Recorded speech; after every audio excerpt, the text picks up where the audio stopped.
अस्सलाम वालेकुम क्लास, आपको आवाज़ आ रही है? Yes ma'am.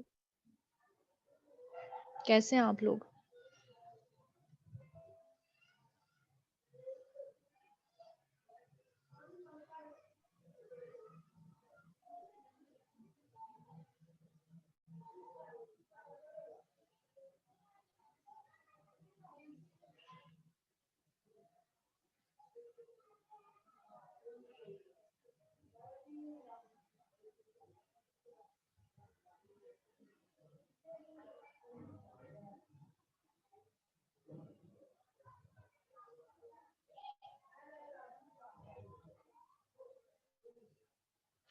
सब बच्चों को लिंक मिल गया हुआ है?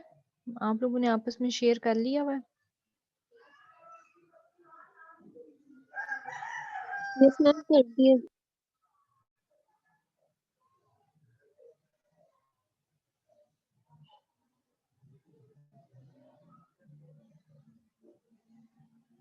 प्रीवियस लेक्चर में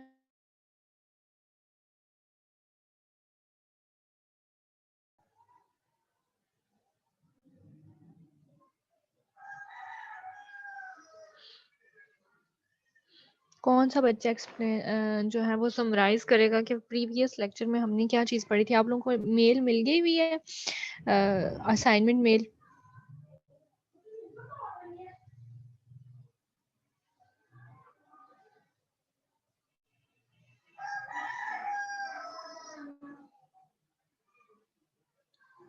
बेटा आप लोगों को आवाज़ नहीं आ रही?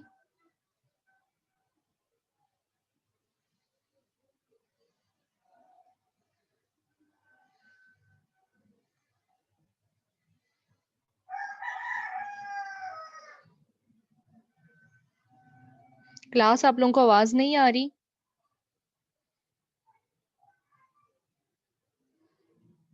यस मैम, मिल गई है मेल असाइनमेंट की।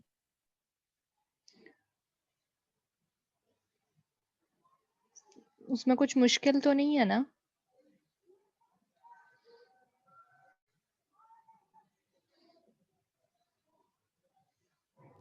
No ma'am. मैंने आपसे पूछा है कि प्रीवियस लेक्चर में हमने क्या पढ़ा था, कौन सा बच्चा उसको समराइज करके बताएगा, कौन सा बच्चा कौन सी बच्ची समराइज करके बताएगी कि हमने प्रीवियस लेक्चर में क्या पढ़ा था, ताकि हम जो है वो आज का लेक्चर स्टार्ट करें। मैम यूट्राइन और एंडोमेट्रियम की पैथोलॉजीज। उनको बेटा जो भी हमने पढ़ा था उसको समराइज करें ना।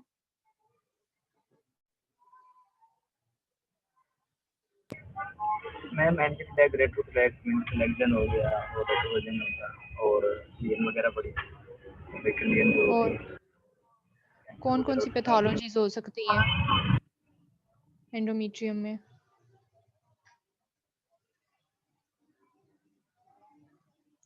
क्या साइन एंड सिम्टम्स होते हैं एंडोमेट्रियल पैथोलॉजीज के? इनकी साथ में जाएगी।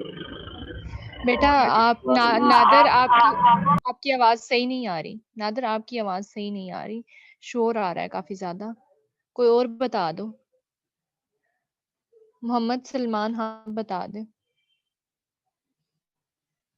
माहीन जफर बता दे, मलाइका ताहिर बता दे, सबा यासीन बता दे, कोई और बच्चा बता दे, समिया शायद बता दो। मैम इसके अंदर हम पॉलिप्स देख सकते हैं और एडिनोमायोसिस हो सकती है, एब्नॉर्मल यूट्रस के जो मसल है लेयर है वो कहीं और जाके ग्रो कर दे मस्कुलर लेयर में, और सिस्ट या मेलिग्नेंसी हो सकती है, और लियोमायोमास हो सकते हैं, फिब्रॉइड्स 3 टाइप्स के। और एब्नॉर्मल ब्लीडिंग हो सकती है, जिसके अंदर हेवी ब्लीडिंग आती है, या डिसमेनोरिया हो सकता है। एमनोरिया क्या होता है? एब्सेंस या स्टॉप हो जाती है ब्लीडिंग। मेंस्ट्रुअल साइकिल हो। और मेटामेनोरिया में हैवी प्रोलॉन्ग और यूट्राइन मालफॉर्मेशंस की कितनी टाइप्स हमने पढ़ी थी?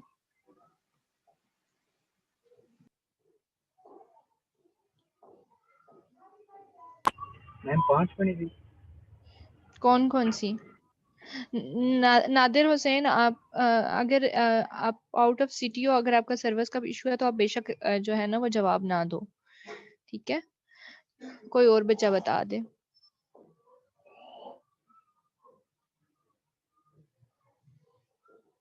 लड़कियों में से कोई बता दे। सना हबीब आप बता दो, आलिया आप बता दो, या आमना आप बता दो, आमना ताहिर।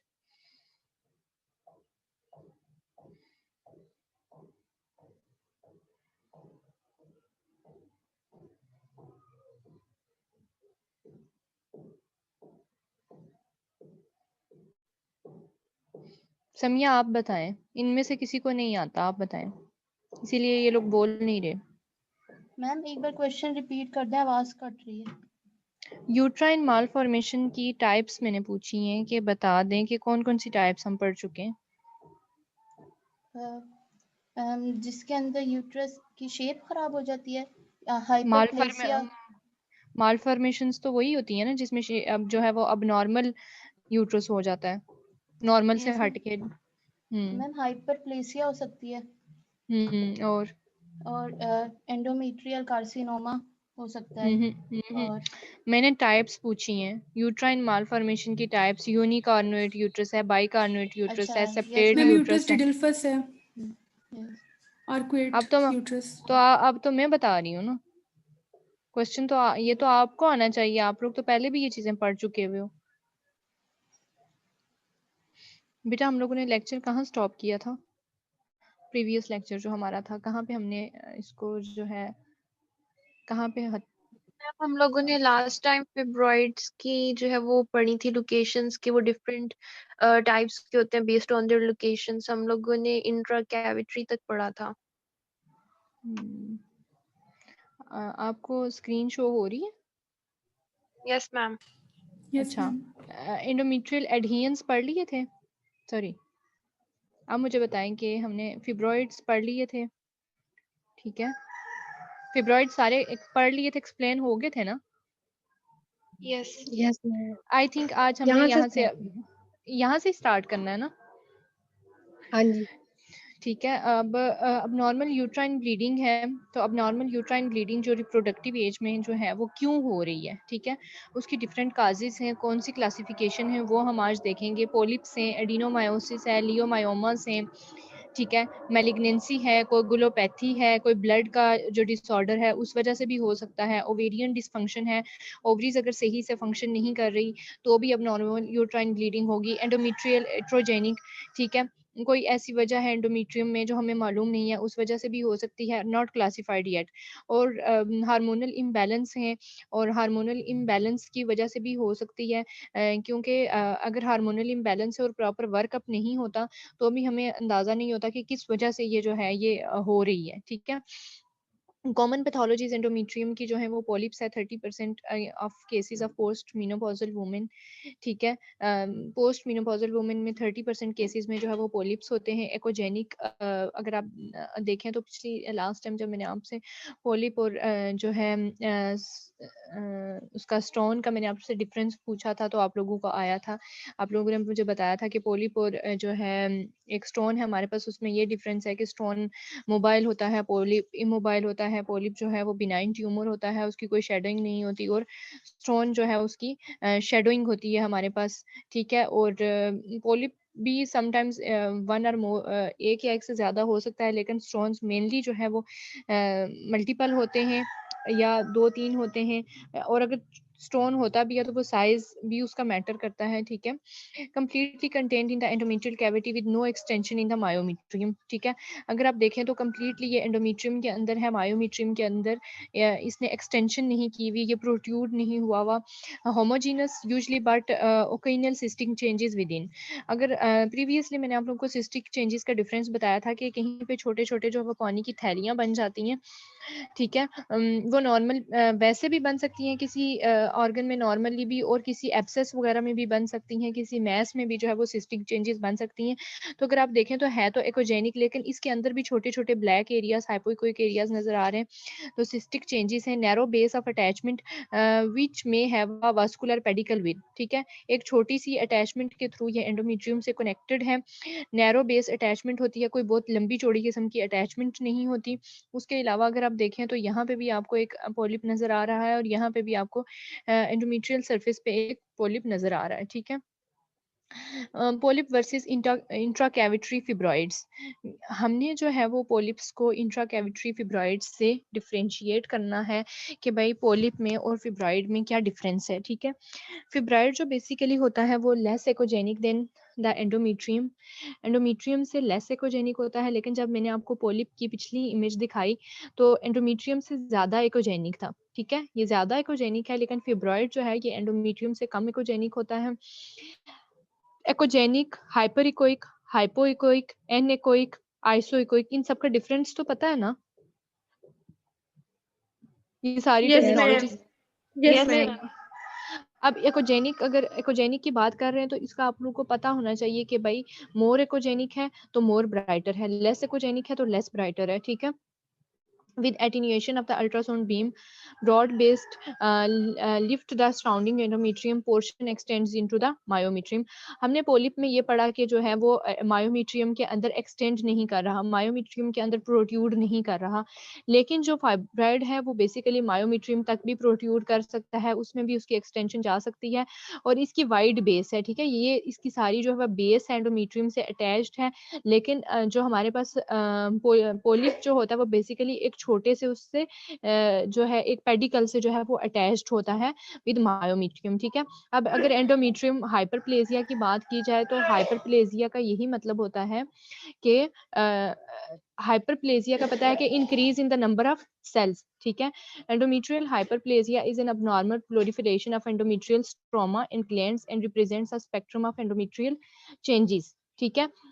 जब हमने नॉर्मल एंडोमेट्रियम के इमेजेस देखे, जितने भी देखे, अगर हम रिवर्स करें अपना लेक्चर, अगर हम रिवर्स जाएं तो आपको जो एंडोमेट्रियम लाइन है कितनी स्मूथ और जो है वो नजर आ रही है कि इसमें कोई जो है होमोजीनस है, स्मूथ है, कोई सराउंडिंग जो है सराउंडिंग मैस से जो है वो एक्जेनिक है, ठीक है। लेकिन क्या है कि जब यही एंडोमेट्रियल का हाइपरप्लेजिया हुआ तो आप दोनों जो नॉर्मल एंडोमेट्रियम है और हाइपरप्लेजिक एंडोमेट्रियम है उन दोनों से आप लोग डिफरेंशिएट कर सकते हैं कि भाई ये जो है ये अब नॉर्मल हाइपरप्लेजिया है तो यहाँ पे क्या है, डिजीज एंडोमेट्रियम है। दोनों का डिफरेंस तो आपको देख के पता चल जाएगा ना।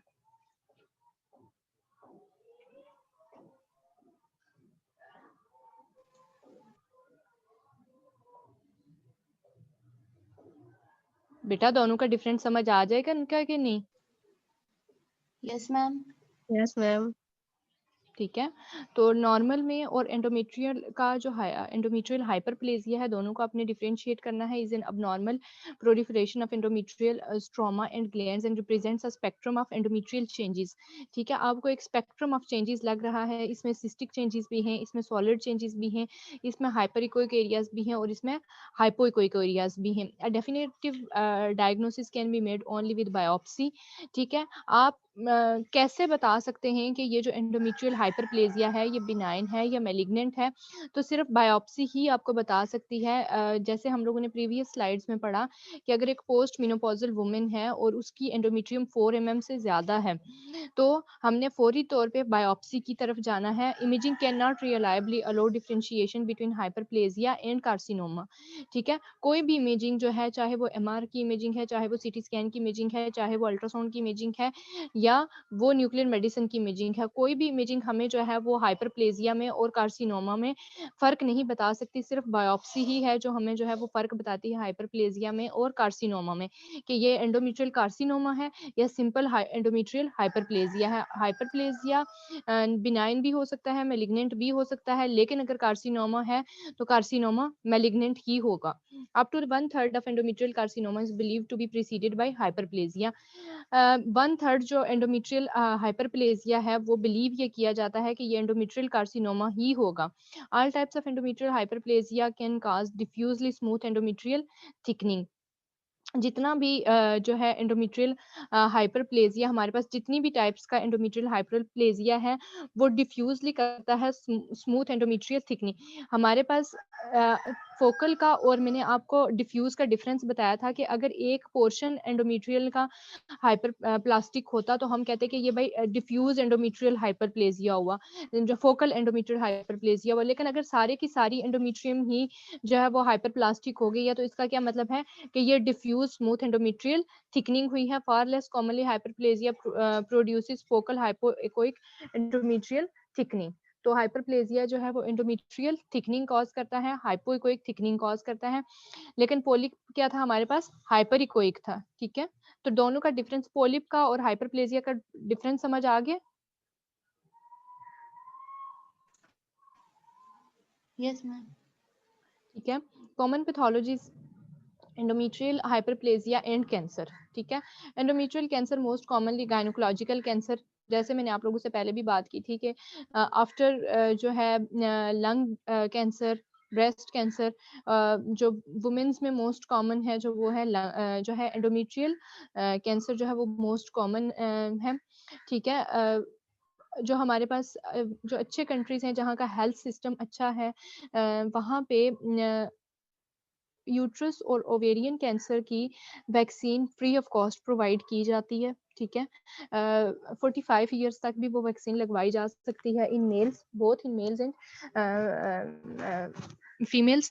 जो है मेल्स में जो है वो प्रोस्टेट कैंसर से प्रोस्टेट कैंसर के लिए जो है वो करवाई जाती है, और फीमेल्स में जो है वो यूट्राइन कैंसर या एंडोमेट्रियल कैंसर से प्रिवेंशन के लिए वो वैक्सीन लगवाई जाती है। ठीक है, तो मोस्ट कॉमन टाइप है डेवलप्ड कंट्रीज में ज़्यादा अच्छी इसकी मैनेजमेंट है, लेकिन चूँकि जहाँ पे हेल्थ सिस्टम अच्छा नहीं है लाइक पाकिस्तान, तो यहाँ पे फ्री ऑफ कॉस्ट तो क्या आपको कॉस्टली भी बड़ी मुश्किल से वो वैक्सीन मिलती है। ठीक है, अगर ये वैक्सीनेशन जो है ये 9 to 15 ईयर्स की एज में लग जाए तो मैक्सिमम 99% चांसेस होते हैं कि उन बच्चों में, चाहे वो बच्चे बेबी बॉयज़ हैं या वो लड़कियां हैं, उनमें जो है वो रिप्रोडक्टिव सिस्टम के जो कैंसर्स हैं वो कम से कम होने के चांसेस होते हैं। ठीक है, जस्ट फॉर योर इंफॉर्मेशन मैंने आपसे शेयर किया ये बात कि इसकी प्रिवेंशन की जो है वो वैक्सीन भी होती हैं लेकिन ब्रेस्ट कैंसर की नहीं होती। ठीक है, endometrial hyperplasia can be diffusely or focal, और differentiating this form from or polyp can at times be difficult. तो जैसे मैंने आप लोगों से बात की कि अगर डिफ्यूज होगा तो उसने पूरी की पूरी एंडोमेट्रियम को जो है वो ऑक्यूपाई किया होगा। प्रीवियस अगर हम देखें मिर्चीज, तो इसमें हमारे पास सारी की सारी एंडोमेट्रियम डिफ्यूजली थिकन्ड हुई हुई है। लेकिन जब हम इस इमेज में देखें तो आपको जो है सारी की सारी एंडोमेट्रियम नहीं हुई हुई, फोकल हुई हुई है। तो इस स्टेज पे जो है पोलिप को एंडोमेट्रियल जो थिक हाइपरप्लेजिया है उससे डिफरेंशिएट करना जो है वो मुश्किल हो जाता है। बेसिकली जो मैंने पॉइंट ये आपको इंग्लिश में पढ़ के सुनाया, इसका यही मतलब है कि इस टाइम पे कुछ at this stage focal endometrial hyperplasia को पोलिप से डिफरेंशिएट करना मुश्किल होता है। Endometrial cancer has similar sonographic characteristics to hyperplasia or can enlarged polyp with, of course, the exception of myometrial invasion. तो जो हमारे पास जो endometrial hyperplasia है वो हमारे पास मायोमीट्रियम में प्रोट्यूड नहीं करता या वो एक्सटेंड नहीं करता मायोमीट्रियम तक, लेकिन सॉरी ये करता है बेसिकली, पोलिप नहीं करता। ठीक है, मैंने मिक्स कर दिया दोनों को। एंडोमेट्रियल हाइपरप्लेजिया और पोलिप में हम ऐसे डिफरेंशिएट कर सकते हैं इस टाइम पे कि अगर जो है मायोमीट्रियम तक इन्वेजन हुई हुई है तो हम कहेंगे कि ये एंडोमेट्रियल हाइपरप्लेजिया है। लेकिन अगर मायोमीट्रियम तक जो है वो इन्वेजन नहीं हुई हुई तो हमें श्योर होगा कि जो है वो हाइपरप्लेजिया है। तो आपके ख्याल से ये जो हमारे पास ये जो मेजरमेंट है एक यूट्रस के अंदर, ये जो मेजरमेंट है, आपको क्या लगता है क्या ये पोलिप है या एंडोमेट्रियल हाइपरप्लेजिया है? और अगर हाइपरप्लेजिया है तो डिफ्यूज है या फोकल है?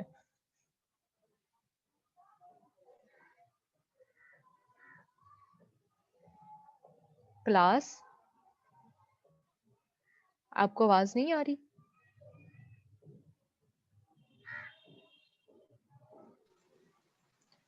मैम ऊपर वाला फोकल है क्योंकि हम्म उसके अंदर एनिक्विक और हेट्रोजीनस स्ट्रक्चर है तो वो और नीचे हाइपरप्लेजिया है। ये क्या जी है? मैम हाइपरप्लेजिया है और ये कैंसर। क्या है?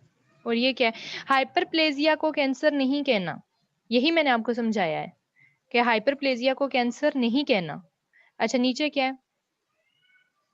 नीचे वाले इमेज में क्या है? ये जो मेजरमेंट हुई हुई है, what is this?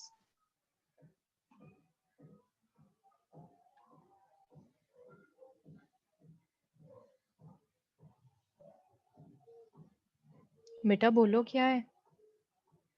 Nadir Hussain आप बताओ क्या है?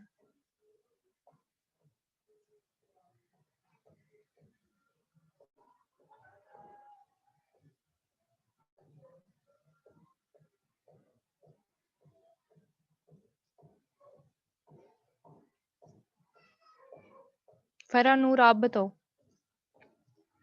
गलत भी है तो मैं ठीक करवा दूंगी।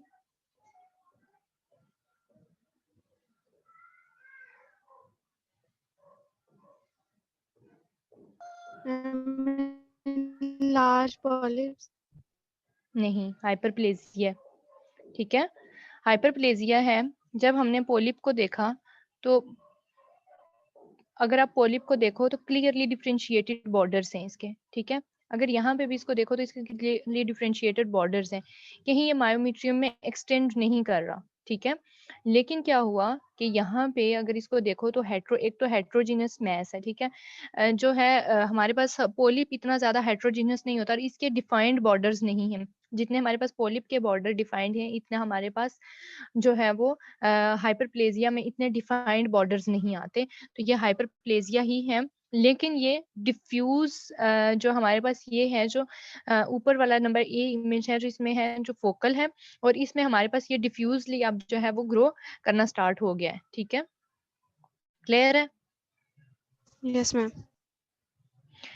अब आ जाते हैं, जैसे मैंने एक बच्ची ने कहा कि endometrial hyperplasia is carcinoma. Endometrial hyperplasia is not carcinoma. मैंने यही आपसे बात की कि हमें जब तक बायोप्सी नहीं करा लेते, हमें जब भी एंडोमेट्रियल थिकनिंग नजर आएगी तो हमने ये कराना है कि हमने सबसे पहले उसकी बायोप्सी करानी है, ठीक है। बायोप्सी के बाद ही हम डिफ्रेंशिएट कर सकते हैं कि ये कैंसर है या नहीं है, या सिंपल जो है वो हाइपरप्लेसिया अब नॉर्मली जो है वो एंडोमेट्रियल हाइपरप्लास्टिक हो रही है। तो endometrial cancer is the most common invasive gynecological malignancy, but thanks to early detection and treatment it is not the leading cause of cancer deaths, ठीक है। लेकिन ये जो एक टर्मिनोलॉजी इस्तेमाल की गई है, ये डेवलप्ड कंट्रीज के लिए की गई है, जहाँ पे ब्रेस्ट कैंसर की भी स्क्रीनिंग होती है, जहाँ पे यूट्राइन कैंसर की भी स्क्रीनिंग होती है, जहाँ पे एंडोमेट्रियल कैंसर की भी स्क्रीनिंग होती है। यहाँ पे जब आप लोग किसी हॉस्पिटल में जाएंगे तो देखेंगे स्क्रीनिंग बहुत कम लोगों की होती है, ठीक है। या स्क्रीनिंग और डायग्नोस्टिक टेस्ट का तो पता है कि स्क्रीनिंग कौन सा होता है, डायग्नोस्टिक कौन सा होता है? दोनों का डिफरेंस पता है? Yes ma'am. क्या होता है? स्क्रीनिंग कौन सा होता है, डायग्नोस्टिक कौन सा होता है? मैम स्क्रीनिंग रेगुलर चेकअप के लिए होता है और जो डायग्नोस्टिक होता है वो डिजीज की डिटेक्शन के लिए होता है। तो स्क्रीनिंग जो है हम किस एज के बाद करना शुरू कर देते हैं?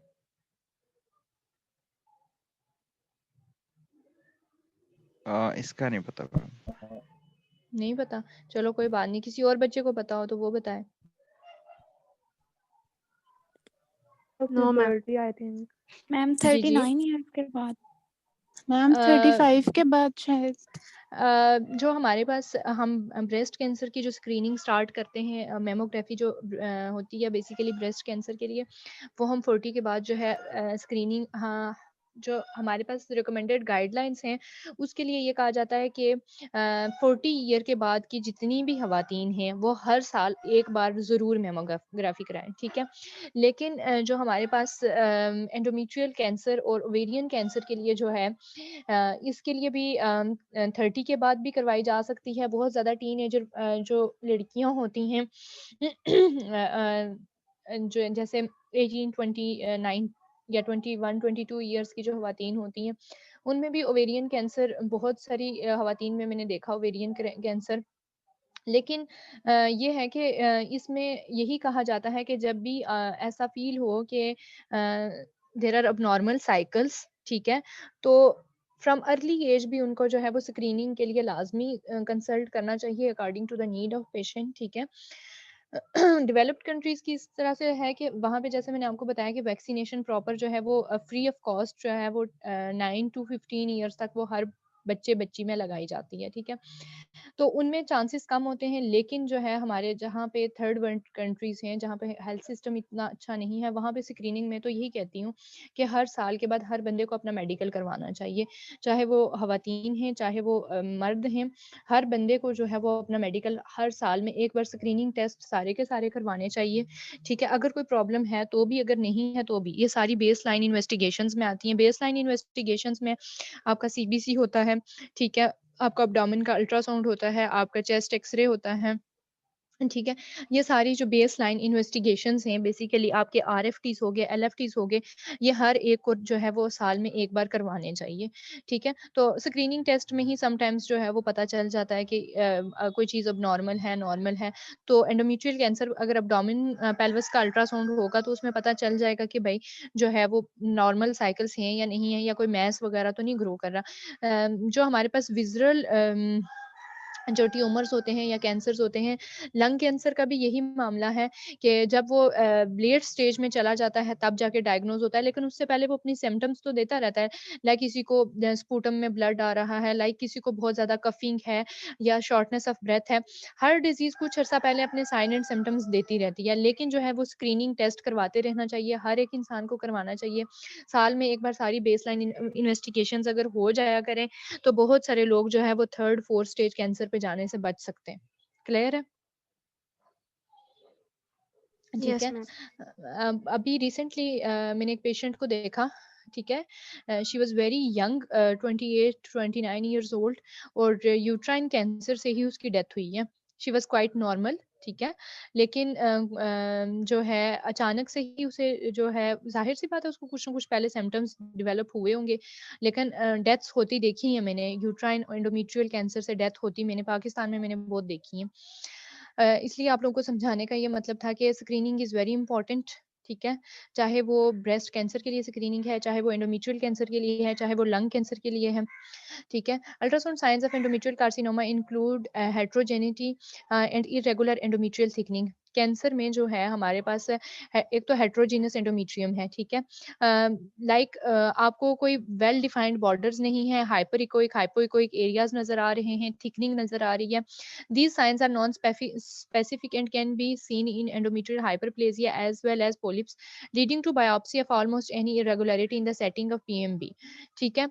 हमारे पास हमने जो भी हमारे पास इन साइन एंड सिम्पटम के साथ या जो हमारे पास हाइपरप्लास्टिक एंडोमेट्रियम के साथ जो भी खातून आती है, आपकी भी कल अल्ट्रासाउंड करेंगे। हम अगर किसी अच्छे सेटअप में आप काम कर रहे हैं तो normally 10 to 15 gynaecological ultrasound daily आपके पास आते हैं। तो जब भी आप कोई ऐसी एबनॉर्मेलिटी देखें तो आपने अल्ट्रासाउंड की रिपोर्ट्स में इंशाल्लाह आप लोगों से आज at the end of lecture में आप लोगों से शेयर करूंगी कि कैसे रिपोर्ट लिखी जाती है। तो कंक्लूजन में जो है वो आपने बताना कि भाई बायोप्सी इज रिकमेंडेड, ठीक है? Any regular mass is seen, ठीक है, फलां एरिया में, और biopsy is recommended. Polypoid tumors tend to cause more diffuse and irregular thickening than the endometrial and more heterogeneity than endometrial hyperplasia, ठीक है? A more specific ultrasound is irregularity of the endometrium myometrium border, a finding that indicates invasive disease. अगर आपको endometrium और myometrium के borders clear नहीं हो रहे तो इसका क्या मतलब है कि ये इन्वेसिव डिजीज है, जिसने क्या कर दिया है कि ये इन्वेसिव डिजीज है अगर, तो ये मोस्ट प्रोबेबली मोस्ट लाइकली ये क्या है, एंडोमेट्रियल कार्सिनोमा है। अब भाई आपने एंडोमेट्रियल और मायोमेट्रियम को आप कैसे सोच सकते हैं कि आपने जो है वो डिफरेंशिएट करना, इसमें हमें इस अल्ट्रासोनिक इमेज में हमें जो है वो एंडोमेट्रियम मायोमेट्रियम डिफरेंशिएट हो रही है, लेकिन कुछ केसेस में जो है वो हमें एंडोमेट्रियम और मायोमेट्रियम बिल्कुल ही डिफरेंशिएट नहीं होती, या मायोमेट्रियम भी बहुत ज़्यादा डिस्टॉर्टेड नजर आती है।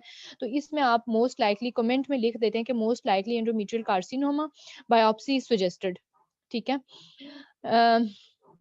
endometrial adenocarcinoma. A more specific ultrasound sign is irregularity of the endometrium myometrium border, a finding that indicates invasive disease. अगर आप ये दोनों इमेजेस देखें तो आपको कुछ समझ नहीं लग रही है, बेसिकली यूट्रस है, ठीक है, ये ट्रांसफर सेक्शंस ऑफ यूट्रस है और ये हमारे पास लॉन्गिट्यूडनल सेक्शन है, ठीक है, ये लॉन्गिट्यूडनल स्कैन है और ये ट्रांसफर्स है, और दोनों में आपको नहीं डिफरेंशिएट हो रहा कि एंडोमेट्रियम कौन सी है और मायोमेट्रियम कौन सी है।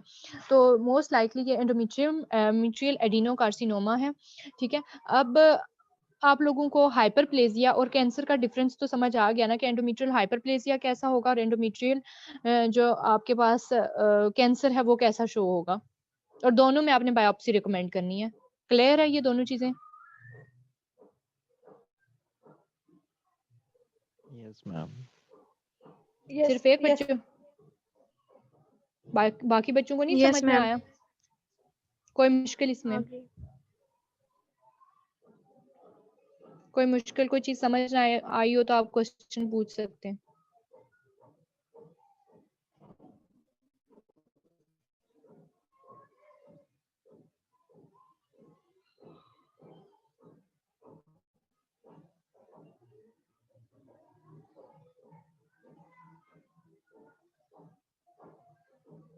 बेटा कोई क्वेश्चन पूछें अगर समझ नहीं आई तो।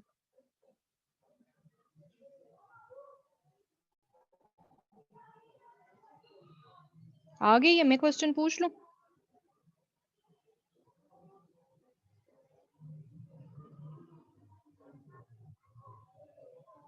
बेटा मैं पूछ लूं क्वेश्चन आप लोगों से, क्या आगे चले?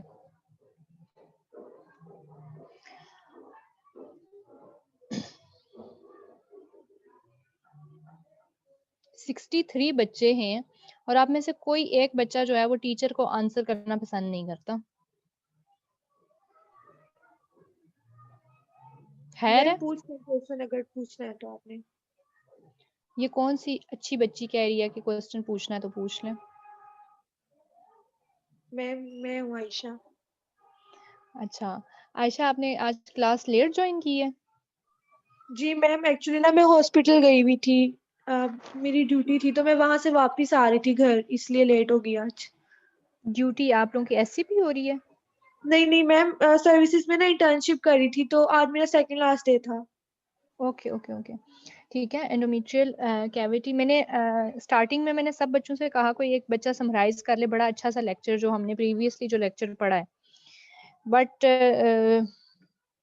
चलें। Endometrial cavity fluid, a small amount of fluid in the endometrial canal is likely related to benign cervical stenosis and does not require further evaluation.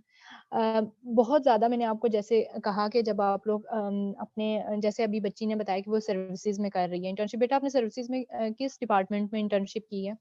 मैं मेन रेडियोलॉजी डिपार्टमेंट में।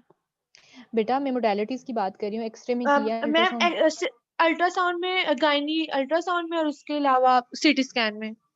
तो अल्ट्रासाउंड में डेली कितने पेशेंट्स आ जाते थे ma'am gynaecological exam? Obs के 60 patients और pelvic के 10 से 12 पेशेंट, वो भी अगर टाइम लिया हो तो, वरना 1 2 3 4 पेशेंट होते हैं वो भी जो आते तो हैं। मैक्सिमम तो जो आप ये कहना चाह रही हैं जो मैक्सिमम जो पेशेंट थे वो जो है वो ऑब्स्टेट्रिक अल्ट्रासाउंड के मैक्सिमम पेशेंट ऑब्स्टेट्रिक के ऑब्स्टेट्रिक आते हैं जी जी मैम, और वो यही भी में 60 70।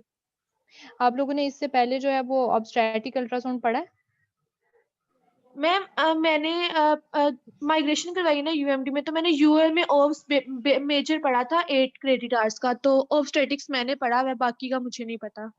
बाकी बच्चों ने ऑब्स्टेट्रिक अल्ट्रासाउंड पढ़ा हुआ है आयशा इम्तियाज को छोड़ के? No ma'am. नहीं पढ़ा। तो ऑब्स्टेट्रिक अल्ट्रासाउंड जैसे बच्ची ने बात की कि सर्विसेज एक अच्छा खासा बड़ा सेटअप है, तो वहाँ पे अगर 60 पेशेंट्स हैं ऑब्स्टेट्रिक अल्ट्रासाउंड के, यही मैं आज अपने दूसरी क्लास के बच्चों से भी बात कर रही थी कि obstetric ultrasound is very important, ठीक है। तो हम इंशाल्लाह जो है ये खत्म करने के बाद जल्दी से ऑब्स्टेट्रिक अल्ट्रासाउंड की तरफ जाएंगे। अगर 60 पेशेंट्स हैं, एक हमारे पास भी जब मैं क्लिनिकल में थी तो हमारे पास भी डेली अगर 60 to 80 पेशेंट्स आते थे तो उसमें 40 ऑब्स्टेट्रिक अल्ट्रासाउंड के ही आते थे। तो ऑब्स्टेट्रिक अल्ट्रासाउंड बहुत ज्यादा लोगों को नहीं आता, तो हर बंदे को जो है वो अच्छे से अच्छा पढ़ना चाहिए और लर्न करना चाहिए। ये हाल नहीं होना चाहिए कि जो 60 या 70 बच्चों की 80 बच्चों की क्लास है और टीचर क्वेश्चन पूछ रही है और कोई जवाब देना पसंद नहीं करता, ठीक है। एंडोमेट्रियल कैविटी फ्लूइड जो है किसी बिनाइन सर्वाइकल स्टेनोसिस की वजह से हो सकता है, ठीक है। Remember the bilayer measurement of the endometrium in that situation, ठीक है। बाइलेयर मेजरमेंट का ये मतलब है कि आपको एक ये लेयर नजर आ रही है और एक जो है दोनों साइड पे एक बाइलेयर जो है वो मेजरमेंट नजर आ रही है। इस बाइलेयर मेजरमेंट को आपने याद रखना है। In intrauterine fluid collection in a post-menopausal patient, although possibly related to cervical stenosis, should raise concern for endometrial or cervical carcinoma. तो अगर एक पोस्ट मिनोपॉजल वुमेन आई है, उस वुमेन की जो एज है वो 45 ईयर से ज्यादा है, पोस्ट मिनोपॉजल है, तो उसको ये मोस्ट प्रोबेबली ये हो सकता है कि उसको सर्वाइकल कार्सिनोमा या एंडोमेट्रियल कार्सिनोमा हो और ब्लॉकेज हो, जिसकी वजह से एंडोमेट्रियम में जो है वो फ्लूइड कलेक्शन हुई हुई है, ठीक है। तो फ्लूइड कनेक्शन जो है अगर तो एक नॉर्मल रिप्रोडक्टिव एज की खातून में है और उसका जो डायमीटर है वो बहुत ज्यादा नहीं है, तो ठीक है, उसको फॉलो अप पे रख लें, लेकिन उसको कोई ट्रीटमेंट ना दें, उसको कोई बायोप्सी रिकमेंड ना करें। लेकिन अगर एक पोस्ट मेनोपॉजल वुमेन है तो उसको लाजमी आपने जो है वो बायोप्सी की तरफ जो है वो further evaluation for MRI scanning के लिए आपने लाजमी उसको जो है रिकमेंड करना है। An obstructing tumour must be excluded even when cervical stenosis has been identified clinically. जो obstructing ट्यूमर है, अगर सर्वेक्स में जो ट्यूमर होगा उसने ब्लॉकेज करनी है तो जो है एंडोमेट्रियम उससे अफेक्ट होगी, और उसको अगर वो बिनाइन भी है, अगर सर्वाइकल ट्यूमर जो है वो बिनाइन भी है तो भी आपने उसका रिमूवल करना है। ऐसा नहीं है कि उसको जो है वो लीव छोड़ देना कि बस ठीक है भाई बिनाइन है तो इसको रहने दो, नहीं। जो भी बिनाइन हो या मेलिग्नेंट हो, मेलिग्नेंट को तो रिमूव करना ही करना है, लेकिन जो बिनाइन भी हो उसको भी जो है वो एक्सक्लूड करना लाजमी है। Intrauterine fluid collection importance depends on the age of the patient, ठीक है। यही मैंने आपसे पहले भी बात की कि अगर फ्लूइड कलेक्शंस हैं तो पोस्ट मेनोपॉजल वुमेन में है तो मोर कंसर्न है, लेकिन अगर ऐसी रिप्रोडक्टिव एज की जो खवातीन हैं उनमें अगर फ्लूइड कलेक्शंस हैं तो उनको आप नॉर्मली जाने दें, सिर्फ फॉलो अप पे रखें। In prepubertal patients, fluid in the endometrial canal may be related to hematomorphocolpus, ठीक है। प्रीप्यूबरटल जो खवातीन है, प्रीप्यूबरटल कौन सी एज की खवातीन होंगी, कौन सी एज की जो है वो लड़कियां होंगी जिनको प्रीप्यूबरटल पेशेंट्स कहेंगे? मैम जो प्यूबर्टी की एज से पहले की बच्ची होती हैं, मैम एज 10 to बेटा 13। एग्जैक्टली 9 टू आजकल जो है ना वो कंसीडर किया जाता है मैम 30 to 9 टू 13, ठीक है। आजकल जो कंसीडर किया जाता है वो 9 टू 13 तक कंसीडर किया जाता है। 9 to 13। तो बेसिकली जो हमारे पास हेमेटोमेट्रोकॉल्पस डिजीज है, इसमें हमारे पास बेटा आपकी आवाज नहीं सही आ रही। अब्दुल हनान आपकी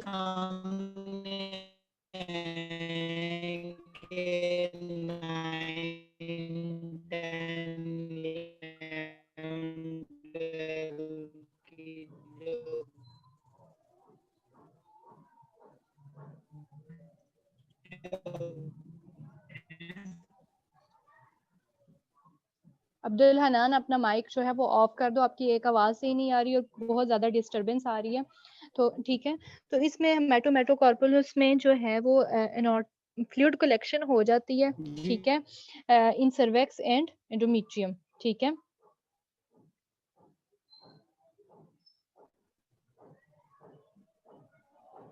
नेक्स्ट चलेंगे, देखेंगे बेटा ये चीज तो क्लियर है ना, यहाँ तक तो क्लियर हो गया है ना? जी जी ma'am. Intrauterine fluid collections rarity, अब हमने कुछ देखा था कि कुछ कॉमन पैथोलॉजीज हैं और कुछ रेयर पैथोलॉजीज हैं, ठीक है। बेटा जिन बच्चों की आवाज माइक, अब्दुल हनान हाशमी आप अपना माइक ऑफ कर दो। Acquired hematometra importance depends on the age of the patient, ठीक है। The clue is in the history, talk to your patient। वही बात है कि जब मैंने आपसे कहा कि एक 9 to 13 एज की जो पेशेंट है आपके पास आएगी तो उसकी डिफरेंट हिस्ट्री होगी, उसकी डिफरेंट कॉम्प्लिकेशंस होंगी। एक जो हमारे पास 13 to 30 इयर्स की जो पेशेंट होगी उसकी डिफरेंट जो है हमारे पास वो एक डिफरेंट हिस्ट्री के साथ आएगी। तो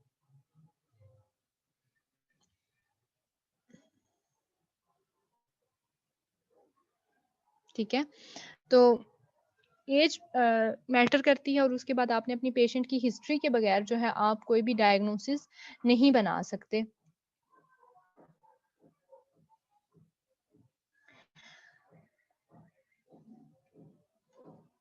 अनकॉमन जो पैथोलॉजीज हैं एंडोमेट्रियल की, endometrial adherence, atrioveneous small formation और ओशियस मेटाप्लेजिया।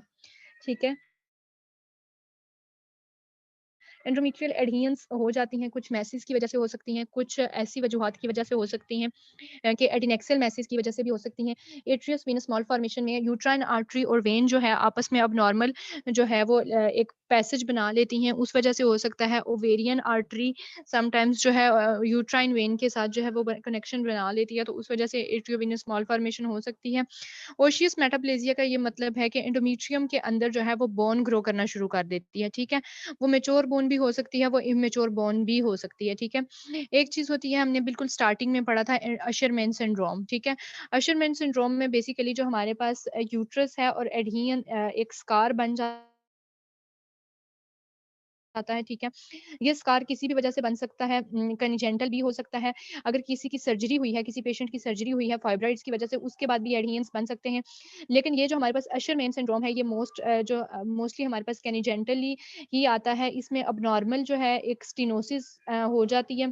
ठीक है, और एक अबनॉर्मल जो लेयर ग्रो कर जाती है। ठीक है, इसलिए इसको जो है अशरमैन सिंड्रोम का नाम दिया गया है। समटाइम्स अगर आप देखें तो किसी के जो है वो समटाइम्स हम सब लोगों के हाथों की स्किन नॉर्मल ही होती है, लेकिन किसी एक को अगर आप देखें तो उसके जो है हाथ की जो स्किन है या पाँव की स्किन जो है वो किसी एक जगह से जुड़ी हुई होगी। अब नॉर्मल कनिजेंटली ही उसका ये प्रॉब्लम होगा, या किसी के मुंह पे बहुत बड़ा सा स्कार बना हुआ होता है, या किसी की गर्दन पे स्कार बना हुआ होता है, तो कुछ लोगों में कनिजेंटली ऐसी प्रॉब्लम्स होती हैं। ठीक है, तो एंडोमेट्रियल एडहेरेंस को हम इसकी डिटेल देखेंगे। एडहेरेंस बेसिकली मैं आपको बताना चाह रही थी कि एक अबनॉर्मल सी जो है वो ग्रोथ हुई होती है। इसको आप देख लें अगर तो ये हमारे पास नॉर्मल लेयर है, नॉर्मल एंडोमेट्रियम है, लेकिन इसमें जो है ये अबनॉर्मल जो पैसेज है, इसमें कुछ लिगामेंट टाइप चीज भी आ रही है। ठीक है, तो endometrial adherence R post traumatic भी हो सकते हैं, पोस्ट सर्जिकल इन नेचर भी हो सकते हैं, and can cause Asherman syndrome which include infertility, recurrent pregnancy loss and amenorrhoea. ठीक है, अब इनकी वजह से भाई प्रॉब्लम्स कौन कौन सी हो सकती हैं कि किसी को बच्चे ही ना हो, कोई पेशेंट कंसीव ही ना कर सके, और अगर कोई कंसीव कर ले तो उसका फौरन से प्रेगनेंसी लॉस हो जाए, या एमनोरिया हो कि किसी का जो है वो मेंस्ट्रुअल साइकिल ही प्रॉपरली ना हो। ठीक है, adequate distension of the endometrial cavity seen at sonohysterography or HSG is necessary for radiological diagnosis। तो हम इसके लिए एडिकेट डिस्टेंशन करते हैं एंडोमेट्रियल कैविटी को। उसमें हिस्टेरोसल्फिंजियोग्राफी का पता है क्या होती है? एचएसजी का, या कि मैं इसको एक्सप्लेन करूं? सब बच्चों का एचएसजी का पता है नो मैम। कि कितने बच्चों का एचएसजी एक्सप्लेन का कर पता दे। है? एचएसजी का कितने लोगों को पता है? अपने हैंड्स रेज करें।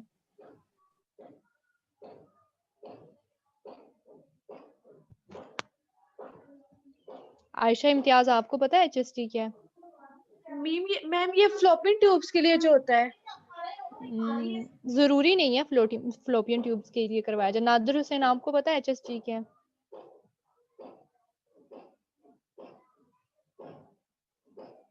चलें खैर, समिया शायद आप बताएं, आपको पता है? मैम इसके अंदर सलाइन फ्लूइड हम यूट्रस में भरते हैं जिसकी वजह से वो डिफ्लेट हो जाता है, ये वो है? बेसिकली ये फ्लोरोस्कोपी का एक प्रोसीजर है। ठीक है, कुछ बच्चों ने ठीक बताया, उनको आइडिया था कि भाई एचएसजी का प्रोसीजर क्या होता है। बाकी बच्चों जिनको नहीं पता था, एचएसजी का प्रोसीजर ये होता है, फ्लोरोस्कोपी के अंडर आप एक जो है कैथीटर पास किया हुआ होता है वुमेन को, उसमें आप फ्लोरोस्कोपी के अंडर उसमें फ्लूइड पास करते हैं, कंट्रास्ट पास करते हैं, कंट्रास्ट पास करके आप एंडोमेट्रियल की डिस्टेंशन, फ्लोबियन ट्यूब्स की डिस्टेंशन करते हैं, और आप देखते हैं कि जो है वो अबनॉर्मेलिटी या स्टीनोसिस कहाँ पे है, किस एरिया में है। ठीक है, समटाइम्स कुछ पेशेंट्स को फ्लोपियन ट्यूब्स का ब्लॉकेज हो जाता है, जिसकी वजह से जो है वो कंसीव नहीं कर पाती, या कुछ खवातीन में जो है वो एडहियंस होते हैं, एंडोमेट्रियम की जो है वो लाइन ही प्रॉपर नहीं होती, उसकी लाइनिंग प्रॉपर नहीं होती, तो उस वजह से भी जो जो है वो रिकरेंट अबॉर्शंस हो रहे होते हैं, या इनफर्टिलिटी का प्रॉब्लम होता है, या एमनोरिया होता है, क्योंकि अगर एंडोमेट्रियम ही नॉर्मल वर्क नहीं करेगी, उसका स्ट्रक्चर ही नॉर्मल नहीं होगा, एक चीज है जिसका स्ट्रक्चर ही नॉर्मल नहीं है तो वो वर्क भी तो प्रॉपरली नहीं करेगी। Adequate distension of the endometrial cavity, इसको हम देखते हैं HSG पे। सोनोहिस्टेरोग्राफी में demonstrate synechiae as echogenic bands bridging the uterus cavity. Sonohysterography ये होती है जो हमारे पास हम थ्रू अल्ट्रासाउंड, कंट्रास्ट अल्ट्रासाउंड हम इसमें करते हैं, वही प्रोसीजर होता है। एक में हिस्टेरो में हम जो है हम फ्लोरोस्कोपी के अंडर करते हैं, और सोनो हिस्टेरो में जो है हम अल्ट्रासाउंड के अंडर कंट्रास्ट पास करके देखते हैं। अगर इसमें हमने पेशेंट में अगर कंट्रास्ट पास किया तो अगर आप देखेंगे कि एक आपको पैच यहाँ नजर आ रहा है, एक यहाँ नजर आ रहा है, एंडोमेट्रियम की कोई प्रॉपर फंक्शनिंग नहीं है, कोई प्रॉपर स्ट्रक्चर नहीं है। इसी तरह से अगर आप देखें तो यहाँ से मिड में जो है वो बिल्कुल ही एंडोमेट्रियम का फंक्शन लॉस हुआ हुआ है। यहाँ पे एंडोमेट्रियम ने कंट्रास्ट अपटेक किया, यहाँ पे एंडोमेट्रियम ने कंट्रास्ट अपटेक किया। तो एकोजेनिक बैंड्स आपको नजर आ रहे हैं, बाकी आपको हाइपोइकोरिया नजर आ रहा है। तो इस कंडीशन में जो है वो पेशेंट का अगर एक उसके एंडोमेट्रियम का स्ट्रक्चर ही नॉर्मल नहीं है, एंडोमेट्रियल एडहियन हो गया है, तो ना तो वो कंसीव कर सकेगी और ना ही उसकी मेंस्ट्रुअल साइकिल जो है वो नॉर्मल होगी, और प्रेगनेंसी अगर वो कंसीव करेगी भी तो प्रेगनेंसी लॉस हो जाएगा। If the bands are thick and fibrotic they may prevent complete uterine distension. तो अगर तो बहुत ज्यादा जो है वो बैंड्स थिक हैं या फाइब्रोटिक हो गए हैं, वो बैंड्स एंडोमेट्रियम के बैंड्स जो है थिक और फाइब्रोटिक हो गए हैं, तो वो यूट्रस की डिस्टेंशन भी कंट्रास्ट को नहीं करने देंगे। क्लियर है? Yes ma'am. Uncommon pathologies endometrium की जो है AVM, these are actually very rare and typically arise following instrumentation of the endometrial cavity commonly in association with pregnancy loss or delivery। ठीक है, बहुत रेयर हैं लेकिन कभी कभार हो भी जाते हैं, इंस्ट्रूमेंटेशन की वजह से भी हो सकते हैं। अब इंस्ट्रूमेंटेशन कौन सी होती है एंडोमेट्रियम में, हम कौन सी इंस्ट्रूमेंटेशन करते हैं?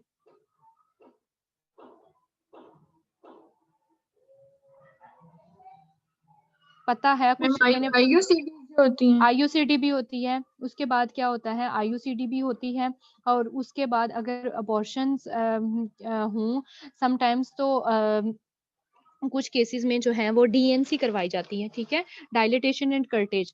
डायलिटेशन एंड कर्टेज इसलिए करवाई जाती है, नेक्स्ट अगर आपको नीचे नजर आ रहा हो आरपीओसिस, रिटेन प्रोडक्ट ऑफ कंसेप्शन। ठीक है, जब एक अबॉर्शन नेचुरली हो जाता है या किसी ऑबनॉर्मेलिटी की वजह से करवाया जाता है तो बेबी के कुछ पार्ट्स जो हैं वो यूट्रस के अंदर ही रह जाते हैं, तो DNC करवाई जाती है। DNC के दौरान जो है एंडोमेट्रियल की जो है एडहियंस हो जाते हैं, अब नॉर्मल एंडोमेट्रियम हो जाती है। मैंने अभी रिसेंटली एक पेशेंट देखा, उसका भी बेसिकली यही प्रॉब्लम था कि उसका अबॉर्शन जो है वो हुआ और डायलिटेशन एंड कर्टेज के दौरान जो है एडहियंस हो गए, एंडोमेट्रियल एडहियंस हो गए, और वही जो है वो कार्सिनोमा में डेवलप हो गए, और विद इन अ ईयर उस पेशेंट की डेथ हो गई। उस एक साल से पहले she was quite normal and living a healthy life. ठीक है, तो ये बड़ी जो है इसके लिए बड़ी एक्सपर्टीज मांगी जाती हैं, डायलिटेशन एंड कर्टेज के लिए भी बड़ी चाहिए होती हैं, और उसके बाद IUCD भी जो है उसके लिए भी एक्सपर्ट हैंड्स चाहिए होते हैं।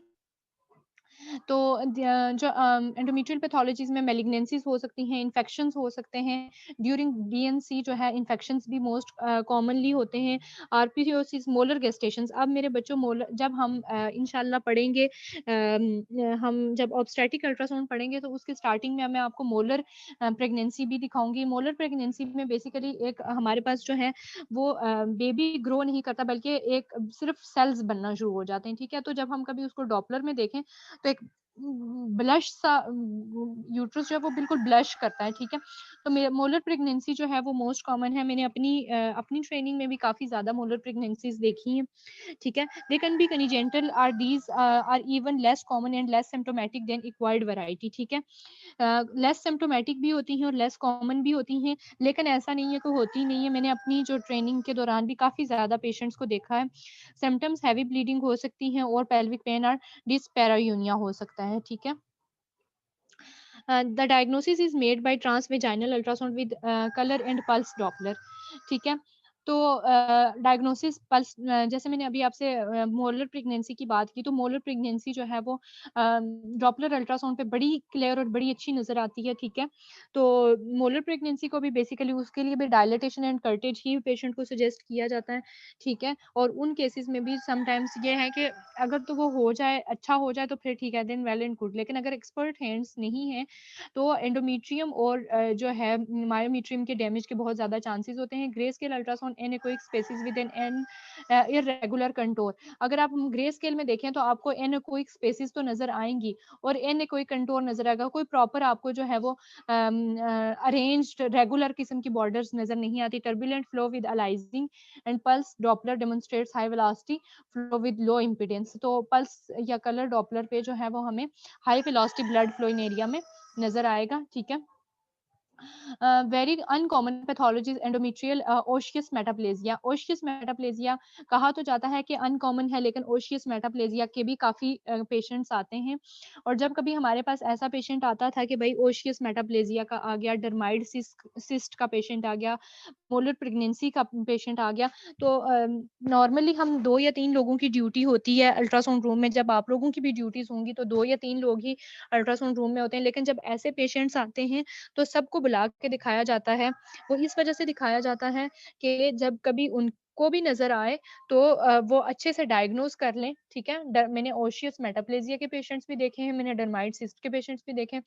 तो इसमें बेसिकली एक बोन ग्रो करना शुरू कर देती है मेटाप्लेजिया के अंदर, सॉरी एंडोमेट्रियम के अंदर जो है वो बोन ग्रो करना शुरू कर देती है, ठीक है।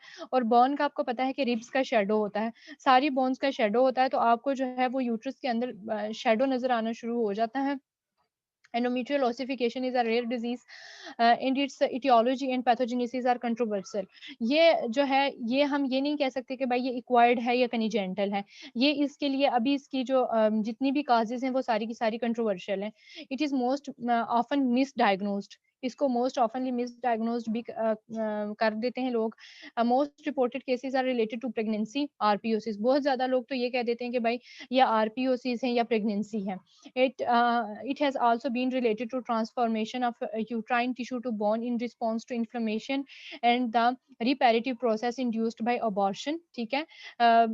इस बात का ये मतलब है कि ये जो ओशियस मेटाप्लेजिया है ये समटाइम्स यूट्राइन के जो टिश्यूज हैं, नॉर्मल टिश्यूज हैं, उनको भी प्रोवोक करता है कि वो भी ओशियस मेटाप्लेजिया में चेंज हो जाए। क्योंकि एक बोन जो एक नॉर्मल एरिया में है उसने उस सराउंडिंग एरिया को की इन्फ्लेमेशन करानी है, इन्फेक्शन कराना है, तो उसने जो है वो यूट्राइन नॉर्मल हेल्दी टिश्यूज को भी diseased करना है।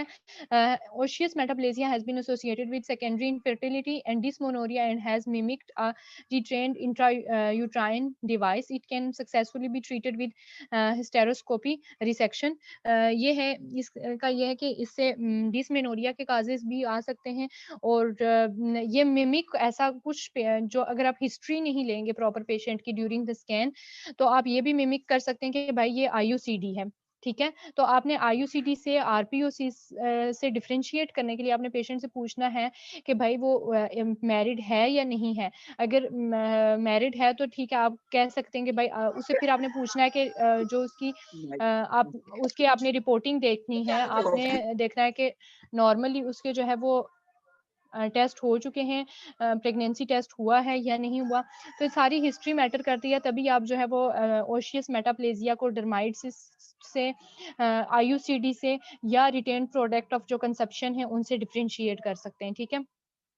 प्रोलॉन्ग्ड हेमाटोमीट्रा का ये मतलब है कि जैसे आपको पता है कि हेमाटोमा है, तो हेमाटोमा जो है वो करंट जो है एक हेमाटोमा होगा जो एक दिन का है उसकी डिफरेंट शेप होगी, जो दूसरे दिन का हेमाटोमा है उसकी डिफरेंट शेप होगी, जो तीसरे दिन का है या चौथे दिन का है या फिर एक उसकी ब्लड है बेसिकली, तो उसकी शेप चेंज होती रहती है।